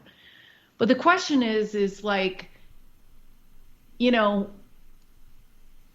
I don't know. I mean, I think that what you're talking about is very real. I mean, obviously, you know, I used to work for Thrive, you know, it's like they have, you know, their movies that's like, hey, wait a minute, why did 400, you know, scientists that were talking about cancer die? You know, like there has been some like bummer stuff happening, you know, that's really been sad. But I think that we're starting to move away from that. And, you know, I think that even these guys that haven't wanted this to happen or, you know, they're doing ayahuasca or whatever they're doing, and they're becoming enlightened too. So it's like, we're all going to get there. And I think that, hopefully the things that you're talking about are going to become less, but a part of it is just like it is important to speak the truth about what's going on, and, you know, and also forgive what has happened, because, you know, we're all one, and there's a part of us that was throwing a temper tantrum and didn't want to share, and hurt people, and heal people, you know, so whatever part of ourselves like really wasn't showing up is starting to grow up. And so I think we have a lot to be optimistic about, and would thank all the people who've spoken the truth and said, hey, wait a minute, let's look into this. But it's not about shaming the people even that made those choices. It's about making better choices from now onward. Just like you said, it's about waking up in the morning and going like, hey, wait a minute, like, let's somehow deal with what we've done and then move on, you know, and part of that is dealing with it. It's part of it, forgiving, you know, everyone forgiving themselves and each other. And then we got to move on, and we got to move on with something that's better and more fun. And I think with shows like yours, I think, you know, I always say it's like whack-a-mole, you know, like they can't whack-a-mole everybody, you know, is at some point, it's just too many people are going to have this peaceful effect and loving effect on everything else. And pretty soon they're not going to even, you know, their concerns are going to be different. Right. The culture changing. Absolutely. And I think another good distinction I should make. So Pat's saying, tell her about how they can track you when they light up. That's what I was just talking about, Pat. I just explained that's what I was talking about. Yeah. Yeah. Now, so it really boils down to why are they tracking? Well, so at that time, this is back 2010, 2011, they were the ones doing that sort of tracking. It's interesting. They were doing it out of fear, because anything they don't understand, they perceive as a threat. And also, now I don't know about you in your case, but there was like the peak of the peak for me, which was only about a day and a half, where I was definitely communicating with something, and I got a lot of information from them. That's right after that is when things got very crazy and unbelievable, and so they felt threatened. They wanted to know, and it wasn't just me. There were other people and now again, I was barely, it was just almost a coincidence that I was even in that whole situation to know all this information. that I got in trouble for talking about to begin with. Like, I was a skateboarder and a drummer. I should not have been in any of those meetings. The only reason I was in there is because I had this spiritual connection with the CEO, and he just wanted to show me what they're working on, which is, like I said, to this day, some of that tech still hasn't been publicly released, and I really don't know why. And some of it's just really cool and fun technology too, but they're somehow keeping them from releasing it, and I don't know why. For example, 3D without glasses televisions, kind of like how About this yesterday. so kind of like how, like, if you've ever seen a Nintendo 3DS, that's like a very shitty like a shitty attempt to try to do that. But we had this ready to go. They had deals with the MLB, MTV, all the sports leagues, Cartoon Network. They had hundreds of thousands of units ready to go in warehouses. It was about to launch in 2010, and it still hasn't been released to this day, and people still don't even know about the technology. But I've seen it, I've used it back in 2010, and it's like, I mean, the example I always use, I mean, you know, if you were watching I don't know, if somebody was on the screen holding out a basketball, I mean, it's literally popping out of the screen, and you can put your hand under it, and it looks like you're holding a basketball sticking out of the TV. And you can, with a knob, you can turn up and down how much it sticks out or doesn't. And so now the other common complaint with regular, like 3D with glasses, you know, it hurts people's heads after a while. And the reason why it does that is because those glasses are tricking your eyes into creating that effect, which puts strain on your eyes and your brain, and it hurts after a while. But 3D without glasses, that process is done already, and it's coming out of the TV, and you're just observing it. So it has, you can do it forever, and it's absolutely incredible. Like, that's just a cool, fun technology. Why would they not want that to come out? But here we are, 14 years later, it's still not out. Well, part of it was Sony and Toshiba and a few others had just invested hundreds of millions of dollars in 3D with glasses. Right at that time, they were trying, that was kind of a big deal at that time, and the theaters were doing, I think some of them still do sometimes, but at that time, that was like during the peak of its popularity, they had just invested in this thing, and then all of a sudden, we had this that was like, nobody's ever gonna F with 3D with glasses once this comes out. So that, and so that could be a good analogy for the type of stuff that was going on. Is just imagine how they would possibly keep that, like what kind of stuff they would have to do behind the scenes to make sure something like that doesn't come out. Some of these, the other thing too is it's a surprisingly small world when it comes to who's controlling what exists in our reality. I mean, especially Hollywood, it's all connected. Pretty much everything's coming from one source of orders and directions. Just in the same way that I'm sure you know that, like, when you go in the grocery store, you see like 70 different brands of everything. But if you follow the money chain and who owns what, it's literally like all owned. All those brands are all under one of two or three umbrellas. And even then, those all connect to one source above that. They're all, so that kind of stuff. And so really why I got in trouble, my intention was just like, everybody needs to know what I'm witnessing right now. Like, everybody should understand this sort of above the law way that they are able to make sure certain things happen, make sure certain things don't, make sure somebody is at a specific place when they want them to be there in ways that don't even make sense, but it works. I was just spitting. I was just yelling from the rooftops, just telling, posting on Facebook, like, this guy is this, and this is what they're doing. But for me, it was, I just wanted to share the knowledge. But they definitely told me to shut the hell up before I even started. And so that was my fault entirely. I just wouldn't keep my mouth shut. The reason that happens. And I think that's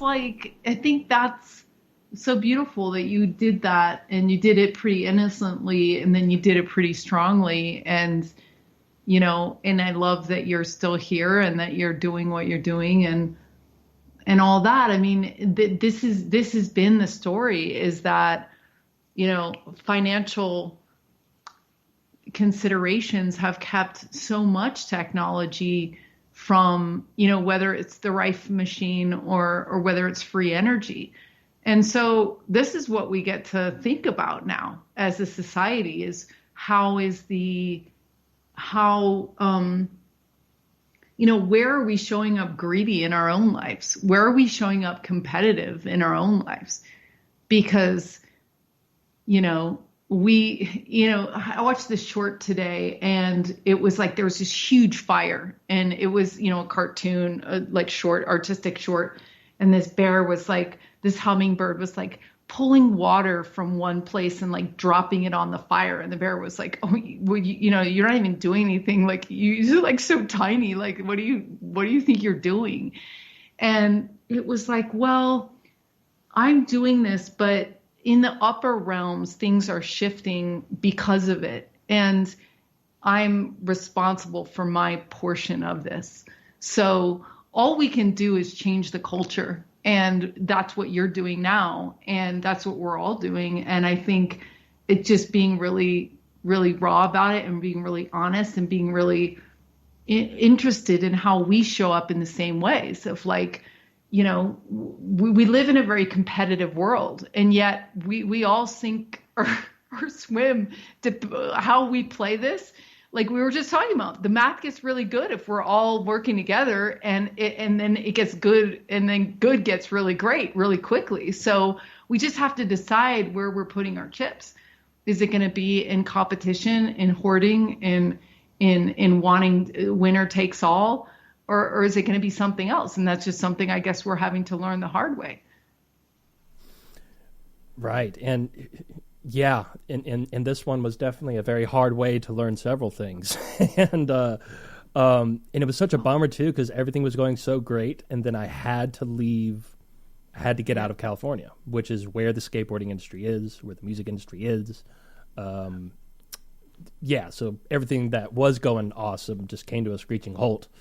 And here's the other thing too is, so another thing we learned is that. But now that technology is coming out, so maybe you can go back, because I literally had a conversation about this yesterday, about this technology.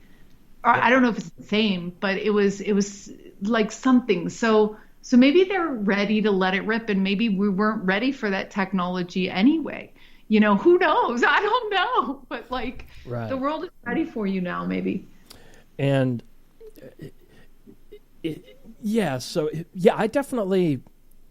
I try to share as much of what I know as I can with everybody. Like I always say, like with this show, for example, like I don't care, like it doesn't matter to me how many people listen or don't listen, how many views, how many likes, how much I'm making off of it. Just none of that. I do this because I feel like it's sort of, especially after doing this for like 8 years and all the people I know in this industry, and like I get books months before they come out. Like if there's new good information, I'm one of the first ones to know. So it's almost like I would be an asshole if I didn't tell people what I know, because I know so many people that would love to know all this. And so one way that I really believe I contribute to society is hosting these conversations and sharing information as I come across it. And it doesn't matter how many people listen or share it or don't, or how many people are in the chat room like that. That's everyone else's fault now. I've done I'm putting my information out there. And also at the same time, I only want anything I'm associated with to grow as much as it needs to. Like, for example, I don't specifically want to be on Wikipedia. I would like to be able to go to the airport and not, just blend in, Like, imagine having, like, paparazzi following you around everywhere. Every time you make a tweet, somebody's writing an article. Like, that'd be such a, gross, Like, so, but I do want to spread the message, too. So I just whatever that number is, that's all I care about achieving. I don't care about anything else. But it's all just about, no matter how the show's doing, I'm going to keep doing it once a week and just share what I got, and then bring guests on who can share what I think everybody else needs to hear as well. And and one of those things I'm going to say right now, which is another thing we noticed. Notice isn't the right word. Another thing we learned is that, and this is very unfortunate. It's such a bummer, but they can. They don't do it. I mean, I don't know now. This was like 14 years ago, but at the time they weren't doing it very often. But when they needed to, they could. And as I understand it, it's not easy for them to do, but they can create artificial, I guess what you would call artificial synchronicities, fake synchronicities, and that is now sometimes it's not always used in a malevolent way. Sometimes it's used in a good way. And that's the other thing too. People talk about the good guys and the bad guys. It's really not that black and white when you get to this level of people running society. It's like, for example, people associate like secrets, oh, they know something we don't, like, what does the military know? What are they hiding? Like, and we usually associate that with bad. That's not good. They're keeping secrets. That's bad. And they're not telling us about this. That's wrong. That's bad. But I know firsthand, just with a couple of examples that I'm not going to say, but I do know there are a couple of things that I am aware of that are genuinely, it is in every single human's best interest that we don't go there. We just leave that alone, because talk about collapsing the wave function. There are some things that people almost fully exposed that we wouldn't be sitting here talking today if we did. Like, even Russia and America would agree 100% if they knew what some of these things were, which I'm sure they do. But my point is, not all secrets are kept for bad reasons. There are some genuinely crucial to us still being able to exist things that it's in everybody's best interest to not know yet. But wait a minute. I agree with you, because it's like, I'm the most impatient person in the world.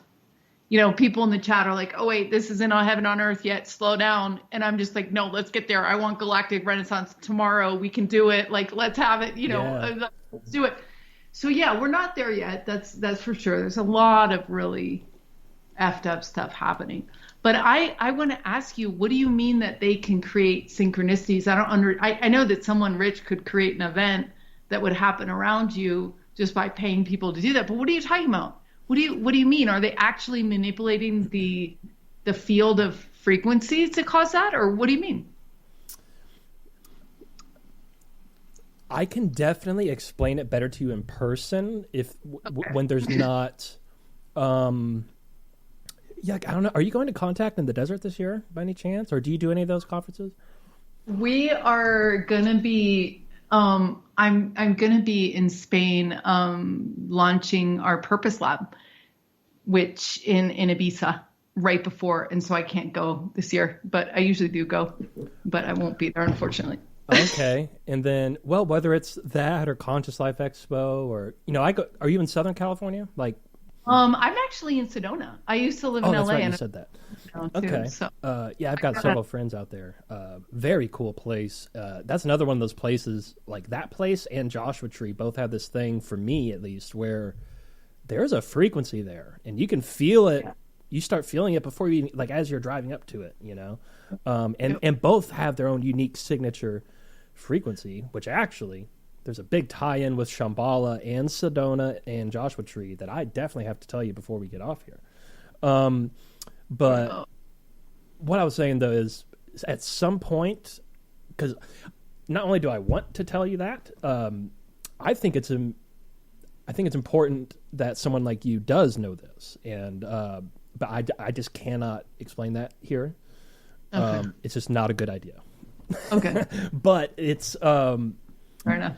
in some senses it's so there's actually two, they do it in a couple of ways. One is more like you were just sort of describing, where they, it's not as much of a technology as more as just putting people in the right places and using information that you would never suspect that they have to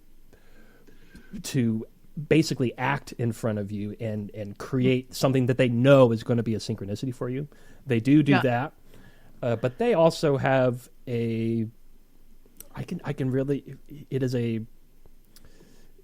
can tap into the synchronistic field and sort of dangle energetical carrots in front of people, metaphorically speaking, to I don't know. Do you remember back in like the 90s and the 80s, they had these little, kind of like a board game, but it was like football. And you had a bunch of players and they were magnets, and you turned it on. You would preset your players' directions, and when you turned it on, they would move wherever you set it to go. It's kind of similar to that. They can tap in and sort of dangle some synchronistic metaphorical carrots that they know these people are going to, especially when they're peaking, they're obviously going to notice and follow that, and they can use that to and that's sort of the light version of it. And then they have another way of doing it that I actually don't understand even, and even any of these I don't fully understand. I just know they're doing it, but there is another method that I definitely don't know anything other than it's a very accurate emulation of a real, like a fake real synchronicity, not just somebody knowing something that they shouldn't and acting and playing it out. They have some very wild technology out there, and well, yeah. What's interesting is you see men who stare at goats, and this whole idea that you can just sit there and kill a goat, stop a goat's heart with your mind. And so this goes back to the original discussion of saying, like, well, wait a minute, like, if these guys can manipulate things like that, so can we using our consciousness. So indeed, one of the things we're doing with the Dream Machine, we have two tracks. One is a very technological track where we're using neurofeedback and brainwaves and synchronizing brainwaves in order to create prototypes for the future. One is just doing it with just holding hands in our minds. So there's all sorts of ways, like it's a fair play. Like they say, all's fair in love and war. Well, that's true. But until we step into the playing field and start creating other things that are more significant or more interesting. I mean, like rock stars. I mean, rock stars have the world in their palms. We memorize the lyrics to their songs. I mean, if we can wake up the rock stars to the world we want to create, then it's done, really, because they're the cultural, they're the cultural driving force of our world. And it's funny you mentioned that, because I had this dream that I wanted to do, and I wanted to do this in LA, and I want to do it in Sedona, and maybe this becomes a Dream Machine project template that we can do anywhere we are.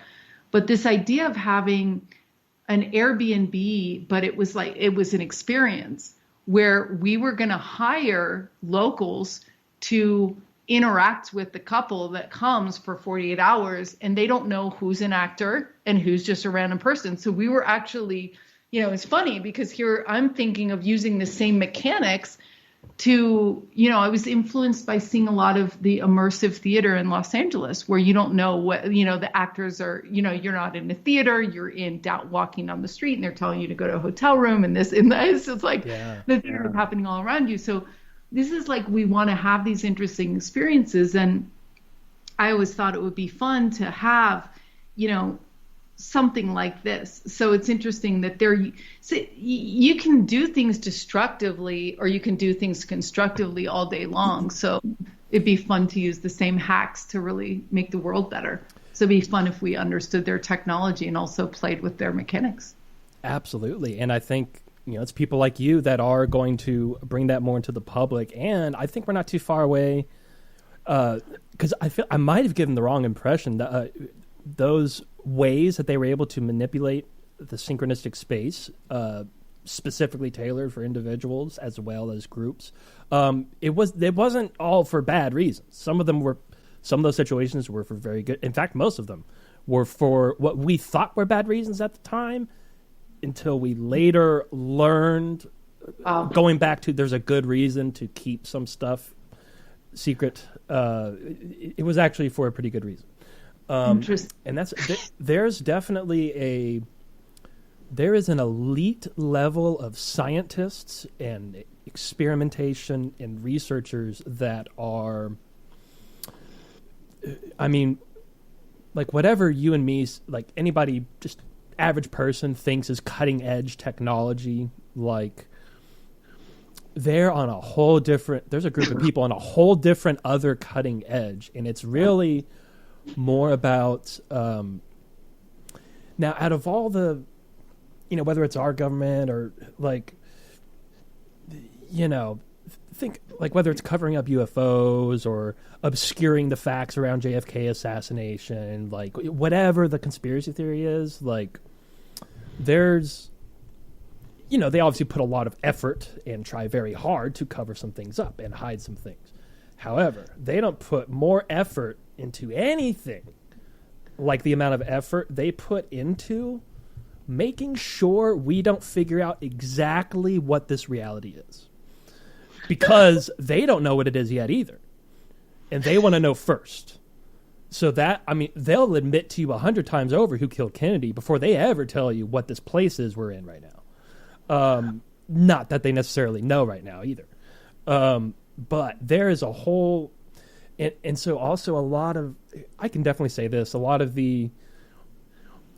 black unacknowledged special access programs or black programs, there's a lot of things being funded that they don't even have to tell what they're funding.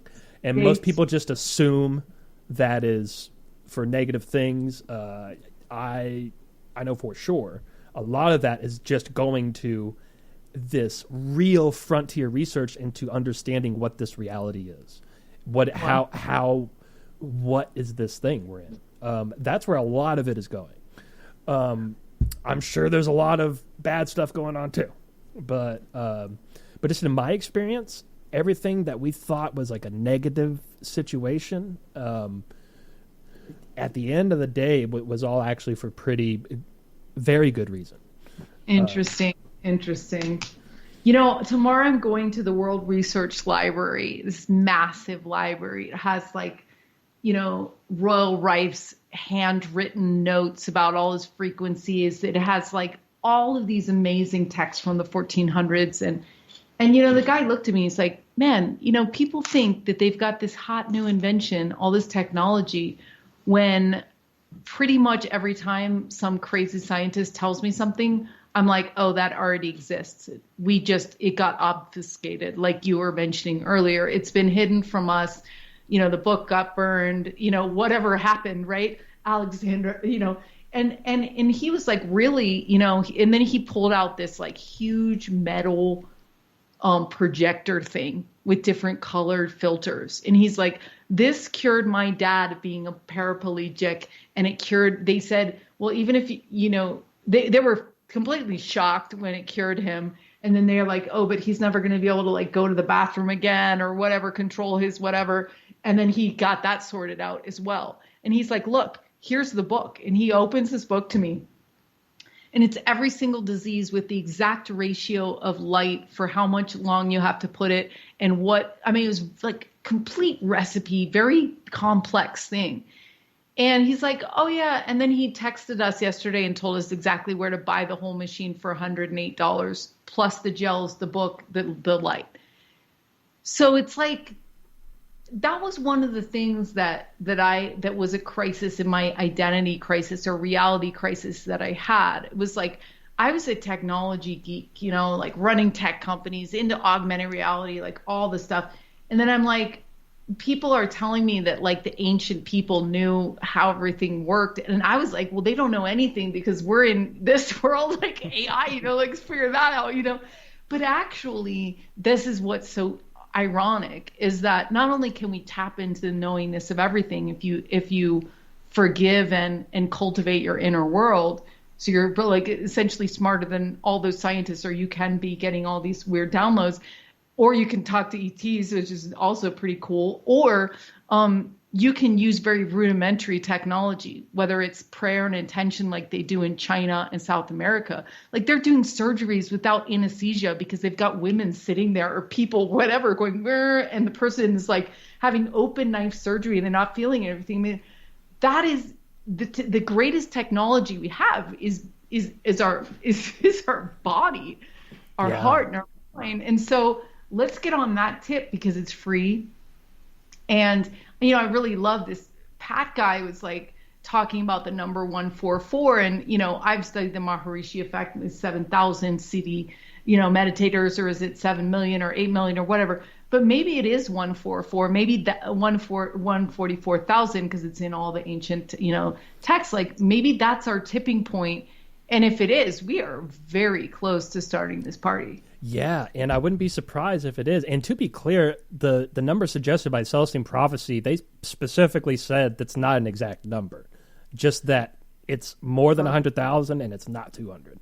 But they estimated 110,000. But I wouldn't be surprised also if it is around 144,000, because that, especially with Jason Quitt's new book that just came out, which is just in one sentence, it's one of the most significant discoveries ever made in regards to understanding what, why, how these ancient cultures were building these things, what they were trying to convey.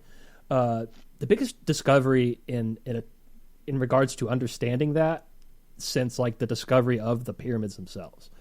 Game-changing stuff. And it has a lot to do with, there's a lot of math and a lot of numbers. And yeah, you see the number 144 pop. It's a processional number. It pops up everywhere, and all these different numbers break down to that number. And sometimes it's 144,000. Sometimes it's 140. Sometimes it's 1,440. But the 144 with zeros on anywhere, that pops up everywhere. Not only in the measurements of the pyramids, but also the measurements of stuff in Machu Picchu, the measurements of other sites all over the world using this number very specifically, and the alignments. With everything we've learned with this new information from Jason's last two books over the last year, it actually, I would be surprised if 144,000 wasn't the number. I mean, that just only makes sense. Yeah, we're going to be doing an experiment next Thursday with our members with Jimmy Blanchette on the radios using 144. And we're going to be blasting fractal artwork to the outer edges of the universe with a TARP array antenna system and seeing what comes back. And it's going to be very interesting. We've experienced a lot of different anomalies, and he's very much keen on that number being very important to the mathematics of cracking all the codes open. And it's so funny because I'm doing my first silent retreat with me and myself in a cabin out in the middle of nowhere. Nice. So I can have some nice contact experiences and everything. And the price was it was like $101 on Airbnb, and I was like, oh, that's weird. Why would someone do $101? Like that is super lame because people are searching between not over 100 or whatever they're doing, And then it said with tax, it's $144. And I was like, oh my God, that's how much our membership is, $144. I was like, oh, okay, I guess I'm supposed to definitely be going here for this retreat with myself. Yeah, there's your sign. And so yeah, 144 being one of the numbers that was mentioned in the information I got about you, the other one being 432. Yeah. Now, again, a processional number that also pops up everywhere in this ancient research, looking at megalithic structures, the reliefs, and even the stories and allegories, and the numbers of things that appear in those stories and how old people, I mean, just everywhere. Now, also interestingly, I would imagine you're probably aware of the whole 432 hertz in all of our instruments now having been changed in like the 30s to where everything's based on 440 hertz tuning, like A and 440, which is a very subtle difference. Like if you're not a musician, you probably wouldn't even notice. But what you will notice is, even if you're not a musician, if I record a song on the guitar or whatever the instruments are, if I record a song in 432 and then I record it again using the same equipment, same everything, but do it in 440, you might not hear much of a difference, but you will literally feel a big difference. It feels better in 432. It resonates better. And we find that all these, like cathedrals, for example, around the world, which to this day, there's still real mysteries about how these places were built, because they are perfectly, for various reasons, but they're perfectly tuned up to, I don't know if you know who Eric Dollard is, but I'll have to send you a link where he talks about this. But like in some of these cathedrals, it's all designed, these pipe organs, that they still don't know how they even made those. Like we can't recreate those pipe organs today. It's pretty interesting if you look into it.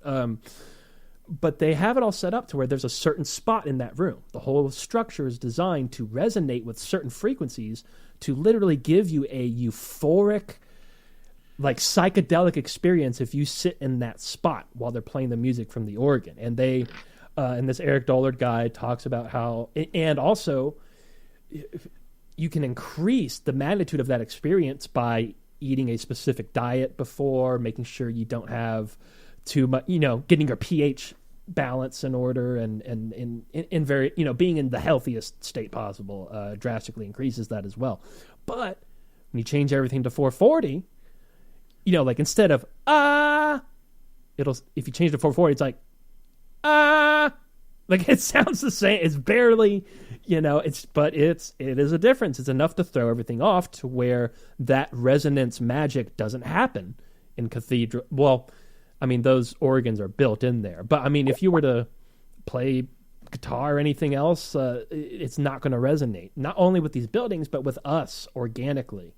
Like biologically, so really what this means is even your favorite song of all time, whatever it is, like say, I don't know, like the song Black Sabbath by Black Sabbath, like as badass as that song is, it actually doesn't sound as badass as it should.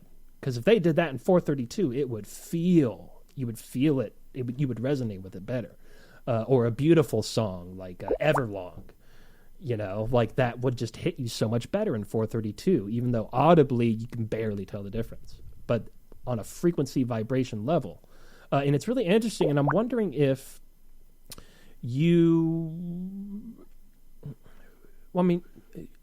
why did they change that? Other than the obvious reason of somebody, I guess, wants to throw us out of sync. But this was in the last, for thousands of years, all the way up until about the 1930s. Everything all around the world was based on 432 hertz tuning. And then apparently it was Germany that, basically Nazi Germany, right before World War II, they started that trend and got that caught on everywhere, and all of a sudden 440 hertz is the new standard tuning, and we're all out of sync. Yeah, when I was at the mystery school, they showed a circle, and they said you start in oneness and in light and everything, and then you slowly fall down until you hit the bottom, and then you work your way up. So it's the ancient people that lived here, or whatever our ancient ancestors were knowing that there was no separation. They knew they could levitate, they could do all these cool things, and then we somehow got off track. And I think you're right. I think there was a darker side of ourselves that did that, and that is very true what you're saying. So the frequencies do matter, and and we're getting back now that information's out, and we get to rewrite our music, and we get to pay attention to this stuff. So I just sent you a bunch of graphics in the private chat here on the streaming device. And this is from Jimmy Blanchette, who's going to be leading our C5 on Thursday. And it's, 432, the golden mean, and 144 are the building blocks of the universe. And we're starting to understand that stuff. So we're really starting to tune into how we might best understand what we're in. I mean, there was, like they're doing at CERN. God knows what they're doing at CERN. Like, we're all trying to figure out exactly how this works. And maybe we do figure it out. I changed my name to 2038, my middle name, because I feel like we somehow figure it out by then. I don't know what we figure out. Maybe the comes down and we see the other side, or figure out the dream, or I don't know what happens. We all go to white, or I don't know what happens. But yeah, I think it has a lot to do with your friend who's an author. I want to get this book because it is about geometry, it is about color, and it is about numbers and frequencies. And we're starting to understand that. I mean, people are having massive healings just going to sound baths. It's like, we never knew that could do anything. You know what I mean? Like, I'm like, what? And so this is the great thing that's happening right now, is we're starting to understand things in a different way. It's so cool. So amazing. Yeah. And so now it's perfect that you said, you described those specific numbers as, being the building blocks of the universe. Well, that's one of the things we just learned with Jason's new discoveries is that's literally what they told us. That's what they're telling us. They encoded that exact sentence you said. They encoded that into the actual architecture. And it wasn't just the Egyptians. It was all cultures around the world, 12,000 years ago, 5,000 years ago, 2,000 years ago, all the way up till Da Vinci. Da Vinci is the last known person to apply that type of encoding. But then also, Tesla, and it really gets interesting when you get into, like Tesla's famous quote, if you really want to understand, if you want to have a key to the universe, understand the magic of 3, 6, and 9. And boy, we could really go deep on that. But so, yeah, I am getting a shipment of, I'm getting a bunch of those books, copies of that book. Should be coming in any day. So when I get those, I'll definitely send you one. And God, I would love that. That would be. You're going to be I know you're going to find some synchronicities just from reading it, and it's going to lead to something. And it's a pretty quick read too. This one he broke it down very simply in layman's terms, and it's very easy to consume. And even when I was editing it, like stopping every 10 minutes to be like, oh, this needs to change this. And, even doing that process, I got through the book in 2.5 days. So if you were just reading it, you could do it in like one day. And cool. It's game-changing information. Now, also, I would really like to, I would love to come out there and watch some of your experiments, or even participate in them if you need some help with something. Or I would be very curious to come check out what you've got going on. I'm not sure how much you're letting people see of that or not. Yeah, we're like, we do everything online, and then if you're here, you can come over and do it here. So yeah, come on out. Sedona's a trip, it's got a lot of scientists here, got a lot of people that have dealt with their demons, and so it's kind of a playground at this point. It's getting pretty amazing. Yeah, I love Sedona. Do you know John Polk by any chance? Yep. That's a good friend of mine. Cool. And, right on. And I don't know him super well, but he's a nice guy, and he takes people out to see the UFOs. That's for sure. Yep, and he's he's really, because he used to have a show on this network as well, a radio show, and he was an author, and But man, I mean, that was kind of his calling too. But he's just doing everything he loves to do. He does UFO tours. He does the Sedona history tours, and he knows everything. I mean, he'll spend the whole day explaining every bit of known information about that feature on the mountain over there and this site over here, and he just loves it. He's having the time of his life out there, and I love going out there to visit. Me and my cousin will actually be going out there in July. Right on. Yeah, it'd be cool to see what you got going on out there. Yeah. Come out. I'm gone the first week, but yeah, come out. We'd love to have you. And you talking about John Polk really being in his element. I think for everyone listening, to be in that synchronicity vortex is when you're in your purpose, when you're in your joy, when you're yourself, when you're when you're geeking out on whatever you're geeking out on. Yeah. It's like baking cakes or driving cars or whatever, making fashion. It's whatever it is. And like, hopefully we can all get to that point, because the rest takes care of itself at that point, so nobody can stop you once you're in that, once you've figured out who you are, why you're here, and what makes you happy, what gets you off, because that's literally when this the magic carpet ride starts, and the world doesn't even feel real to me at this point. In the last several months, it's just like, wait a minute, like, what even is this? Like, I'm having a second reality crisis, because I'm thinking like, wow, this is getting really good. So that's something I want to keep exploring, and I think we're all kind of getting there. Absolutely. And with that is very important to really be doing what you on a soul consciousness level are here to do.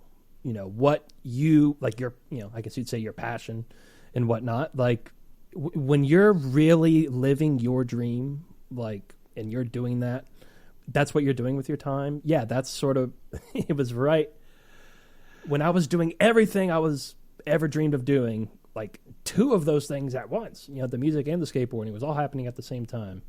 And that's when that synchronicity vortex happened. That's when that kicked in, right when I was in the middle of the closest to my dreams that I was at. That's when that happened. And wow. Yeah, that's for me too. So that's really cool. And just as a side note, when we do spoon bending, the way people bend spoons is to get out of their head.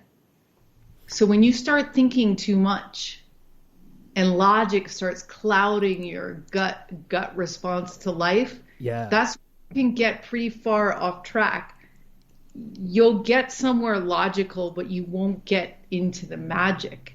Yes. So you have to swan dive at sometimes in your life. And I mean, don't be reckless, but it's also like, don't be so in your head that you don't leap, because that's another thing. Like, a lot of times when I have taken that leap, when I've been brave enough to take that leap, is when the magic came to catch me.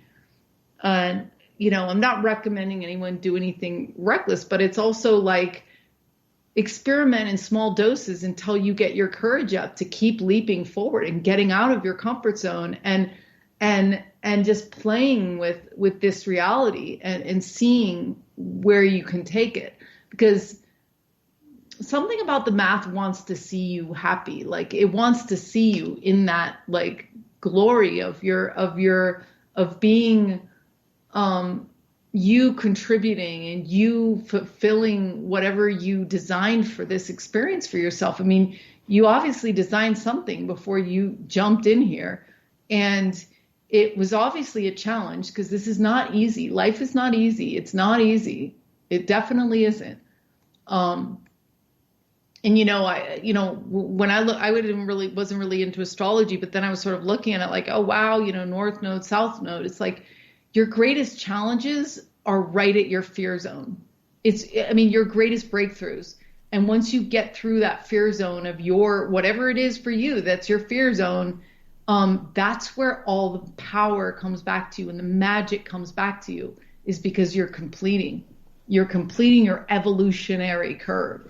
And the evolution is not in your safety zone. It's not in your comfort zone. It's just that it's not. You have to run, you have to face it and dive and jump and be in it and trust. Yes, absolutely. I mean, it reminds me of, like trying to skate a 14-stair handrail. Like most people would be very scared to do that. And even when I'm doing it, it is scary. But once you conquer that fear and you roll away from that trick you did, like that just really, you just get this euphoric magic resonance. And that's where all the magic happens, like you said. And it's definitely, and also like you said, yeah, you have to go with the flow of your synchronicities. If you start trying to logical it up, and try to rationalize every little thing, like you get out of the flow and you miss the wave. You got to ride that synchronistic wave. And funnily enough, that girl that I was telling you about who also had a synchronicity vortex peak experience. So the way I met her was, so I had just, me and my buddy had a little apartment. Yeah, we'll wrap this up in just a second. Had a little apartment, had to move out. We had no plans. So I just put all my stuff in my car and just drove to Austin. I didn't know my only plan was to go get a hotel and then figure out where I was going to go the next, stay at a hotel until I figure out. But before I went to the hotel, I decided, I'll go stop down 6th Street, go see a band or something. And I specifically told myself, okay, this is definitely a time where I could use some synchronicities. So I'm not going to go, I'm just going to walk up and down 6th Street until a synchronicity points out which place to go. And so I did. Sure enough, it took about 10 minutes, but finally a crazy synchronicity that the door guy said to me, trying to get people in, but he said something to me that was just beyond coincidence. I was like, okay, this is obviously what I was looking for. Go in there. And that's where I met Maribel. And then that night she let me stay at her place. And then we were together for several years after that. And I would have never met her if I didn't specifically tell myself to follow the synchronicities and stick with them. Wow, that is so cool. I think that this is like a message for everyone, that when you're in your routine, you're waking up, going to work, doing the same thing every day, and you never flip on a new TV channel or never walk down the street or never go to a different, grocery store, whatever it is, the universe can't bring you stuff. But when you get out and do new things, that's where a lot of times this stuff can come in more easily. So that's really cool. And I think asking for a sign is really important. And then believing, you already had this belief that synchronicities were going to guide you. Yeah. And I believe that. I mean, there's so much guidance just waiting. And we just have to look for it. We have to ask for it, and we have to believe that it's there.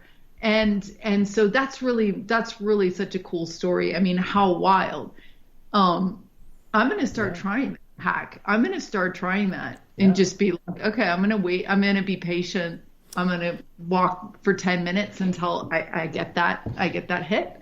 Yeah. Very cool. Wow. And one small giant detail left out of that is, she was in the middle of her synchronicity vortex peak when I met her. Yeah. Wow. And funnily enough, she was actually there on a date with a guy who was the DJ of the club that night. And she was even like, I feel so bad for doing this, but I feel like I need to leave with you. I was like, yeah, me too. And she, it was very, synchronicities. And now, follow the synchronicities. And like you said, you gotta get out of your comfort zone. You gotta go explore new places. That's really the start of my whole, how I got to the skateboarding and the music, which led to that crazy situation and all this stuff. The first drive, that was following this feeling like I need to go to Southern California. I have to be there. I need to get out of Texas and need to go there. That was the first thing. Then once I got there, then synchronicities started happening, and I just followed them. I just followed them. That's all the best things that have happened in my life have come from following the synchronicities. And there is a science, and there's a science to that, and that's what the Celestine Prophecy books are all about. So if anybody listening is interested, definitely check out the Celestine Prophecy books. And now, last question for you, Zenka. So now we probably could get to the bottom of this if we had more time, but I at least wanted to ask with the spoon bending. I'm sure you could explain it to me if we had enough time, but at this moment, I don't know exactly how, like the science behind what's happening on a quantum level or what have you. So to help me get a better grasp on what's happening with that, I'm wondering, so if you're sitting there bending a spoon, right? At a distance, right? Without touching it, what if you put a 5-foot thick concrete wall in between you and the spoon? Would that affect anything at all? Or is it more of a quantum entanglement kind of deal? Definitely. Or something like that? Yeah, definitely quantum entanglement. So you don't, all of the BS of the details, it's all in your belief system. So like I said, it's not any harder to bend a crowbar than a spoon, except your belief system. So it's hard to get out of our belief systems, especially when a doctor is like, oh, you have 6 months to live, or someone tells you it's not possible to do this, or, whatever. But it is, spooky action from a distance, that all that is in full play. So, yeah, doesn't matter what's between you and the object at all. All right, perfect. Yeah, that's what I figured, and I just wanted to be sure, just so I know like what type of action we're talking about here, and that's what I suspected. So yeah, definitely good to clear that up. So now I'm going to post a link again to your. I just threw it in there because here's the calendar, which is easy for people to figure out what they want to do. We have like a connection call on Saturday, which is just getting to know people, and we call it a synchronicity call. So people go into it. Our transformational coach is leading it this week actually, but we rotate through the different people here at the academy. But he's really amazing. He does fire walking. He walks on fire, and helps people reprogram their beliefs. But it's a synchronicity environment because we set it up like that, and because it ends up being that. It's very bizarre. So we put 3 people each in breakout groups for half an hour. You don't have no idea who you're going to be with for that half an hour. And so it's always like, wow, I got the person I needed to talk to. And it's very interesting. And then Thursday night, we're going to do the big experiment with the TARP array and the fractal geometry. And then Friday, we're going to be doing spoon bending online. So you just go to the thrift store, buy some spoons, and then come and liberate your mind. Beautiful, beautiful. And also, so yeah, you've got a lot of stuff on YouTube, and you're all over, TikTok, Instagram, Twitter, all that stuff. And if you guys want to check out what Zenka's doing and our LightNet and all of that, all of the links are over on shifthappensradio.com.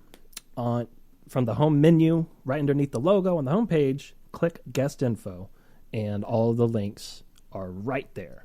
And the only one that's not there is the one we just posted in the chat room here, which for those of you that aren't in the chat room and are just listening, that link is starseedacademy.org.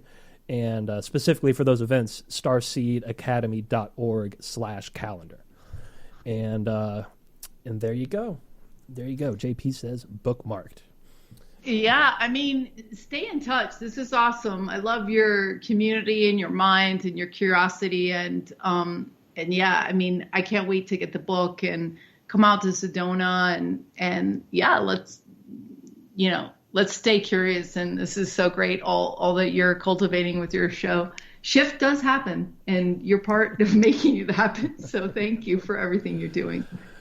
Excellent. And right, all of those words right back at you. And Yeah, and yeah, this, there were so many things I wanted to get into, but we took a whole different direction as we should have, because little did I know you are one of the few people on this earth that I know personally that has also had that synchronistic vortex peak experience. So that's why this show went in a different direction. But awesome. I'm so glad. So, wait a minute. I'm sorry to interrupt you once again. God, this is so interesting. So, oh, never mind. I think I typed it in the search wrong, because I was like, wow, the number 314, which is this episode number, it says when I looked it up that the number 314 has been associated with synchronicities. Wow, in various contexts. In the context of the Reddit community, Glitch in the Matrix, which is my nickname in LA, is experience of 314 synchronicity is a significant number in their life, particularly related to the twin flame spiritual awakening. Anyway, it's interpreted. Anyway, it's interesting that that it's used in the Glitch in the Matrix. Anyway, I'll have to read this more because I'm just sort of like skimming it. Wow. But anyway, interesting. Can you copy that URL and put it right there in the Skype chat there? Yeah, but actually, I searched for the wrong thing, because I searched for, because I was working quickly here. I was gonna look up the spiritual meaning of 314. Which I often do. And I typed in 314 synchronicity, and this is what came up. I'll share it in the chat. But so maybe just by the way I typed it. But anyway, I'll do a proper search here on 314. But anyway, I love the idea of collecting glitches in the Matrix, and I would encourage us all to create a website so we can keep track of all this fun stuff in one place. Absolutely. Absolutely. And wow, very cool. And also just throwing this out there, I don't know if you've gotten into gematria at all.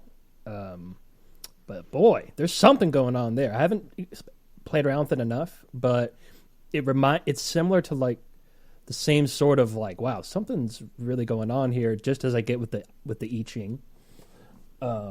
Like I do an I Ching, like a proper I Ching session, like I do it 4 times a year, and every time it's unbelievable, synchronistically perfect.